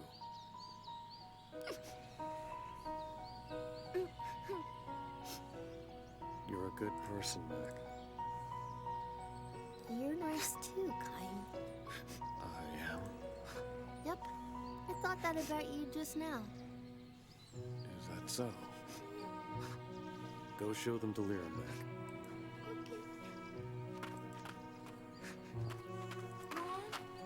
Mom. I'm a little emotional about things like this, I guess. Well, I don't handle these things too well either.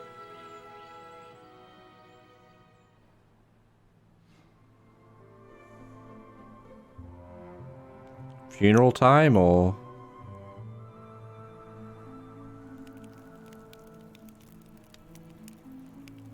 Kind of looking to wrap it up soon, but... Take hold of the ribbons, please. Obviously we're stuck for save points at the moment. These ribbons are the only thing that tie us, the living, to Miss Lyram, the deceased.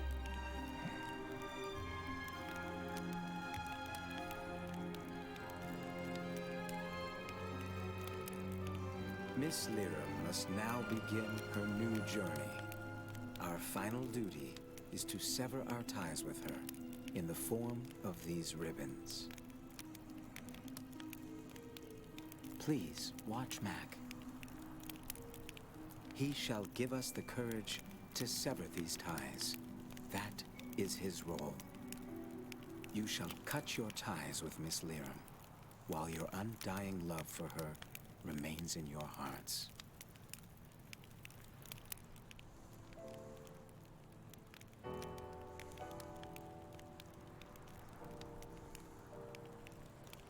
You said that even if we have to cut our ties, we still have our spiritual bonds, right? Yes, those bonds are eternal. Now, let us send Miss Lyram off. Many ribbons from Miss Lyram have been passed to her father. When all of them have been severed, Miss Lyram shall begin her journey out into Mother Ocean. Mac, with the lit torch you carry, trace the movements of the wands the attendees... Oh no, I suspect minigame. Those movements will convey the attendees' wishes and parting words to your mother. If you perform a move incorrectly, the attendees' good wishes will not be conveyed. If that happens, try again to match the movements of the attendees. When you correctly trace the movements with your flame, the attendees' torches will light up. Yeah, minigame. Then the attendees will sever the ribbons with their flames to represent their own connection. Feels like funeral minigame. Could be in poor taste. Also real convenient how close this is to their home. Where we're just going to send her off. When all of the ribbons are severed, Miss Lyram will start her journey. Are you ready, Mac? Up, down, left, right, if I have to guess. Time, everyone. Let us sever our physical ties. 3 guests. 3 challenges, for lack of a better term. Alright.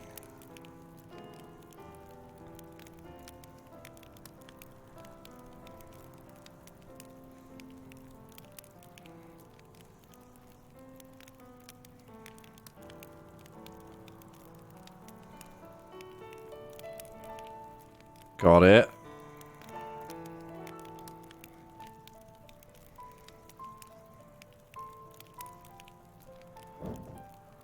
Oh,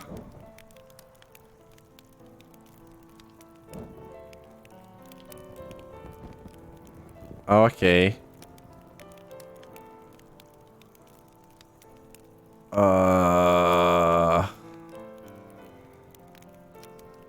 Right, left.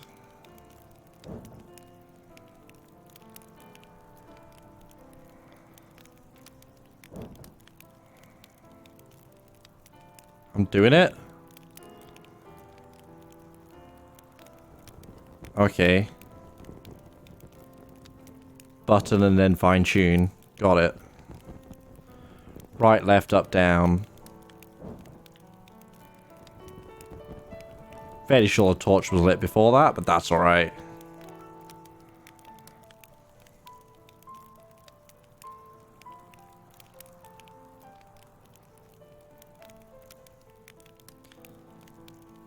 Oh, okay, so it's not going to be in the same order.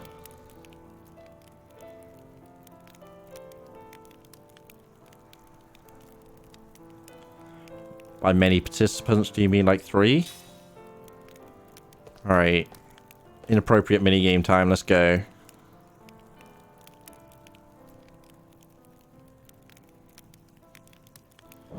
Got it. That's a right.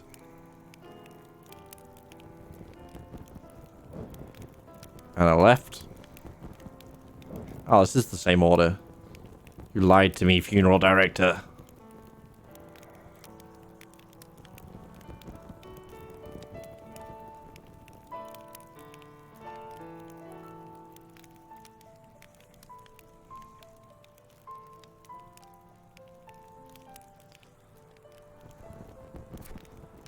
How would you possibly burn just one of them starting that? Just, you know what? Don't think about it. Suspension of disbelief time.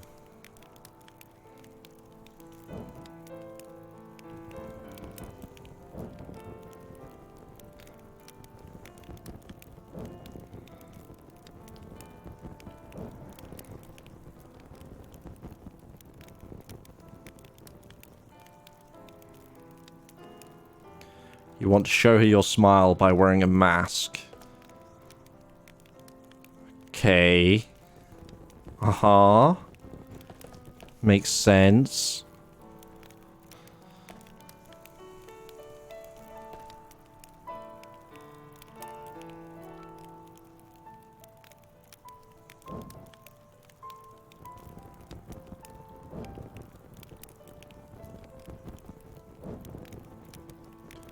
Oof, complicated minigame, eh? It's a close one, but we got it. Okay.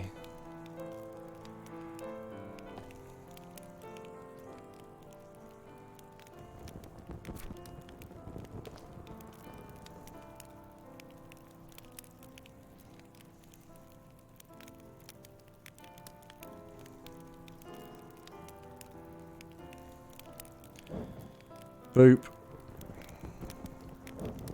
Boop. Boopity boop.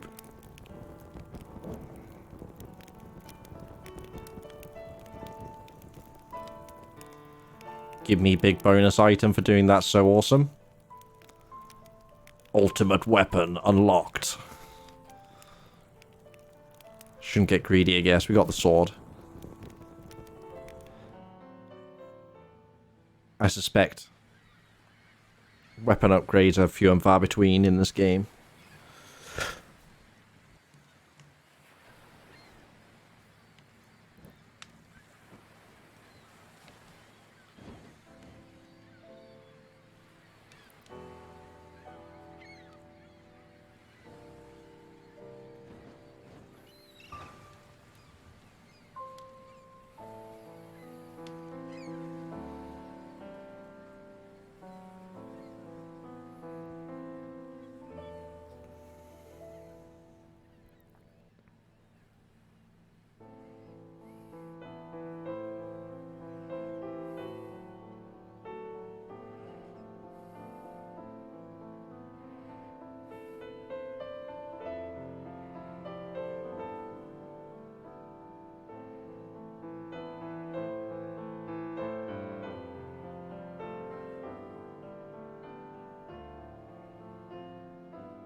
What's that on the floor?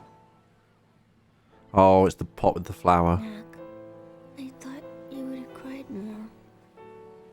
Me too. You know, you haven't cried since the funeral began. It's so strange. I don't know why I can't cry. You seem so calm.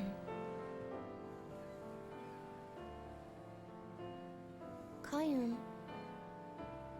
Was your mother happy?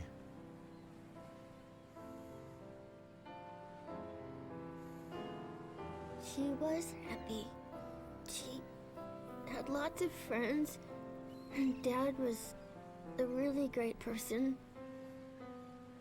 Even the Queen cared about her and helped her out a lot. I'm sure she must have been happy. Ah, the Queen knew Liram. Interesting. She always missed you, Kime. And Grandma. Is the flower moving? You don't cry anymore, do you, Kime? You're strong, Kime. I heard from Mom that you are immortal and invincible. It's amazing. Not dying. It's really great. Not necessarily. Why not? It means I see so many people that I care for pass on, like your mother. You've seen it a lot? Yeah, enough to lose count. That's why you got so strong. But it must hurt. It does. I want to grow up to be strong like you, Kime. Even if it hurts. Even if it's tough. I won't cry. I'm gonna be strong. Right.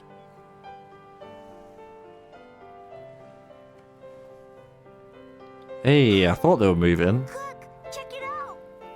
I'm back to life. I just knew it. I just knew Mom heard our wish. Do you still believe stuff like that? Don't you think Mom would have done this? It's gotta be because of her the flowers are better.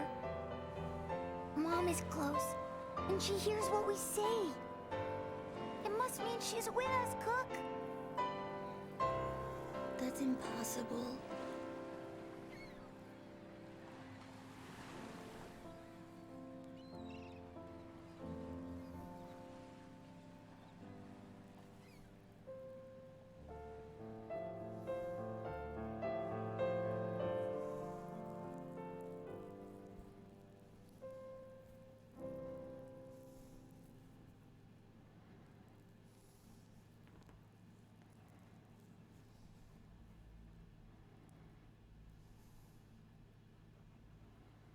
Hey, Kai, can't you get your memory back instantly? I mean, that would save a lot of time.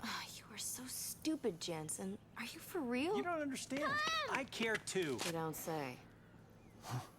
What's wrong? Look at this. Mac went out again, and Arrested? Here, read it. I'm going to meet Mom in the Crimson Forest. I want to show her these flowers. Crimson Forest. Uh-oh. Ah, kids. It's supposed to be a place where you go to meet the souls of the dead. But And the Queen insects. has forbidden anyone to go in there. Oh, but he went anyway, huh? That little... Ah.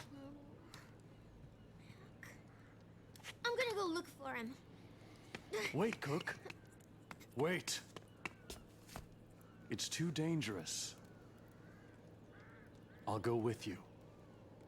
We'll go too. What? We? No. Are you saying we? As in me? Yeah, I did. Look it. You know, the Queen says don't go in the forest. I think she's very wise. I don't think we should go to the forest. I'm going to stay here and support the Queen. I've already been there, it was fine. Whining. No. Save me, oh my Queen! Shut up and get moving. Oh, hey. Let's go. Man, I am so not rested. Gee whiz, another hike. Oh boy.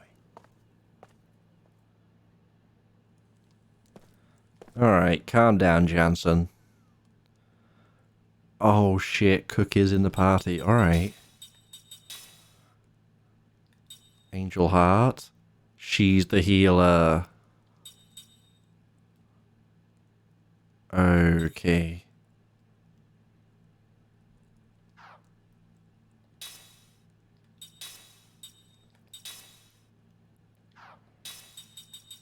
Let's finish that.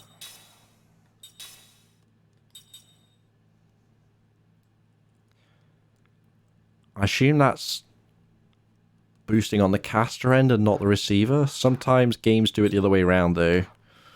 And it's, yeah. Ranunculus. Whatever one of those is. Alright. That's pointless.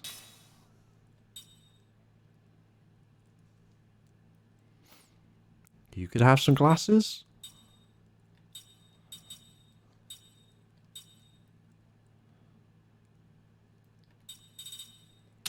Yeah, alright. Then I can take that skill off of Kime. And give him the relax again, I guess? Oh no, he has that on there.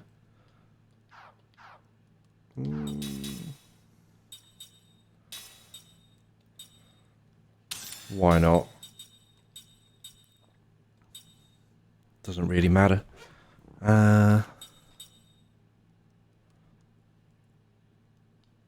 Don't we already have status analysis on Jansen? No, that's factual. Okay. Nothing new there. Alright. Where is... Well, can we rest here for a start, thinking about it? No? Upstairs? Oh, never mind.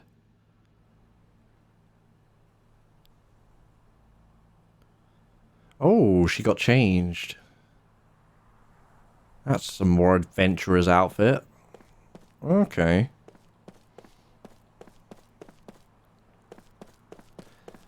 Alright, next time to the Crimson Forest, which I guess will probably be Monday?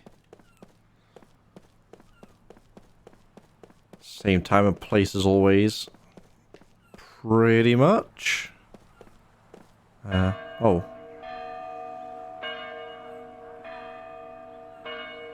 Okay. Another memory. I don't have time right now.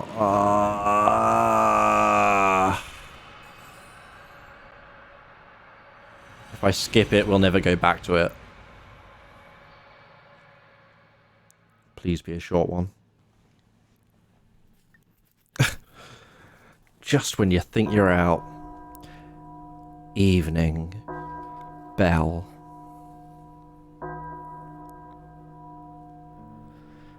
Rolling farmland spread out before him. Kime harvests vegetables, wielding his hoe with deep concentration.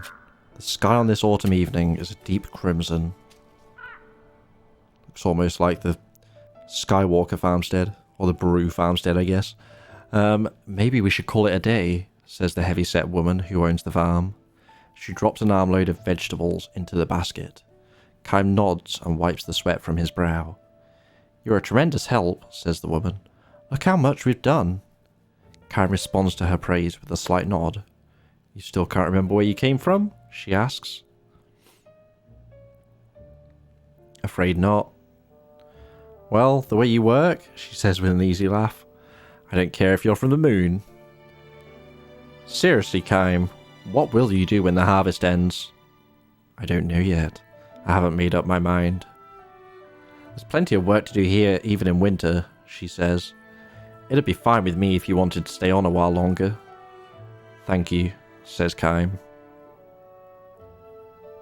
She herself is a hard worker and a warm human being. This is not a life that allows for luxuries, but going out to the fields at dawn every day and ending work as the sun goes down softens the heart even as it toughens the body. As they prepare to leave the field, a small bell begins to ring. The hour is still somewhat early for the church's evening bell. Kime glances down to the road at the base of the hill. A funeral procession advances slowly along the road, the mourners surrounding a horse cart bearing a coffin.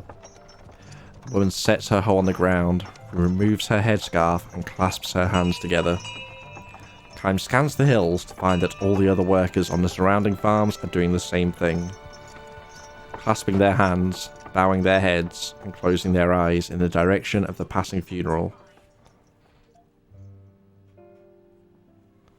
Kime follows their example. The old man leading the funeral procession swings the little bell. Its ringing echoes among the hills. The mourners pass in silence, the women in black veils, the men in black coats, heads bowed. The children in the rear elbow each other playfully, unaware of the meaning of death. When the funeral has happened, the woman raises her head and blinks her moistened eyes. The one who passed away is going home, she says.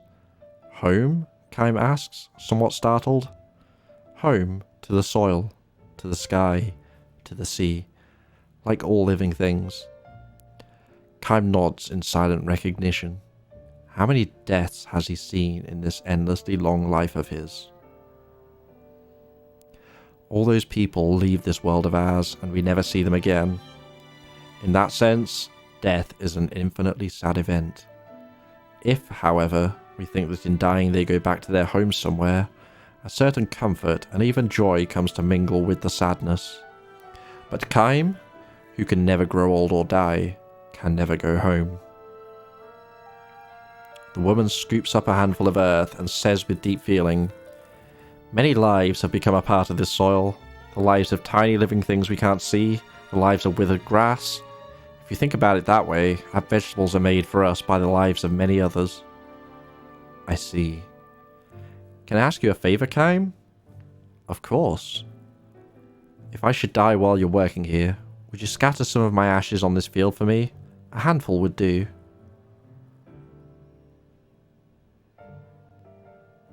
Kime is at a loss for words. He forces a smile. Husband dead, children on their own, the woman lives by herself on the farm. Kime knows that if he goes on working here, like it or not, he will eventually have to watch over the woman's deathbed, even if she were to die 100, 200 years from now.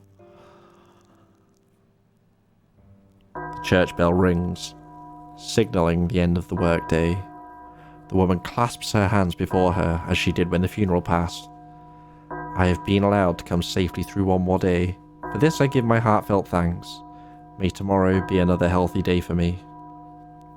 Her voice in prayer resounds forcefully in Kime's breast. This happens every time he hears the church's evening bell. The conviction overtakes him that he does not belong here. "Ma'am," he says to the woman after the last chime resounds. "Yes? Wouldn't you say that people give thanks for each safe day and pray for good fortune in the day to come because they know their lives will end?" What's wrong, Kime?" "I'll be leaving the village when the harvest is over." "Why, all of a sudden? What's happened?" "I have no right to live here," he says. Ignoring her stupefaction, Kime lifts the vegetable basket in both arms. He takes another good, long look at the setting sun. "Where will you go, Kime, if you leave here?" "I don't know. Somewhere." "Are you just going to keep wandering like this?" "I don't have any place to go home to," says Kime. Hoisting the basket onto his shoulder, he starts down the hill. His back glows red in the setting sun. That was a shorter one. Okay. Thanks, video game.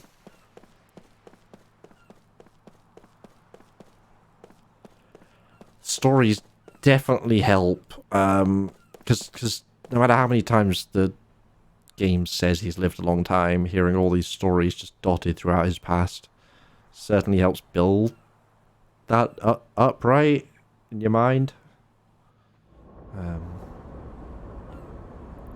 Anywho, we did it. Oh god, we didn't do it. Just when you thought, oh. They're loading up the battleship. You know war's a thankless job. Apparently not. Boo. Boo, Jansen. Damn, they must be planning to invade Ura. Oh, Gongora can see what he sees. So he also knows that Kime has his memories back, and presumably that also means he knows about Kime's daughter and grandchildren. Yeah, it's not good. Anywho. Right. That's gonna be where we call it, like I say. Thank you all for hanging out today. I really need to get on top of highlighting and saving these VODs, since it should, unless I bounce off hard, but I really want to finish this. But it should be a complete playthrough. But yeah, back on Monday with more of this. Tomorrow, we'll see. Kind of play it loosey-goosey at the weekend. Yeah. Have a good one, folks. Enjoy the rest of your Friday. And I'll see you all soon. Catch you later. Bye.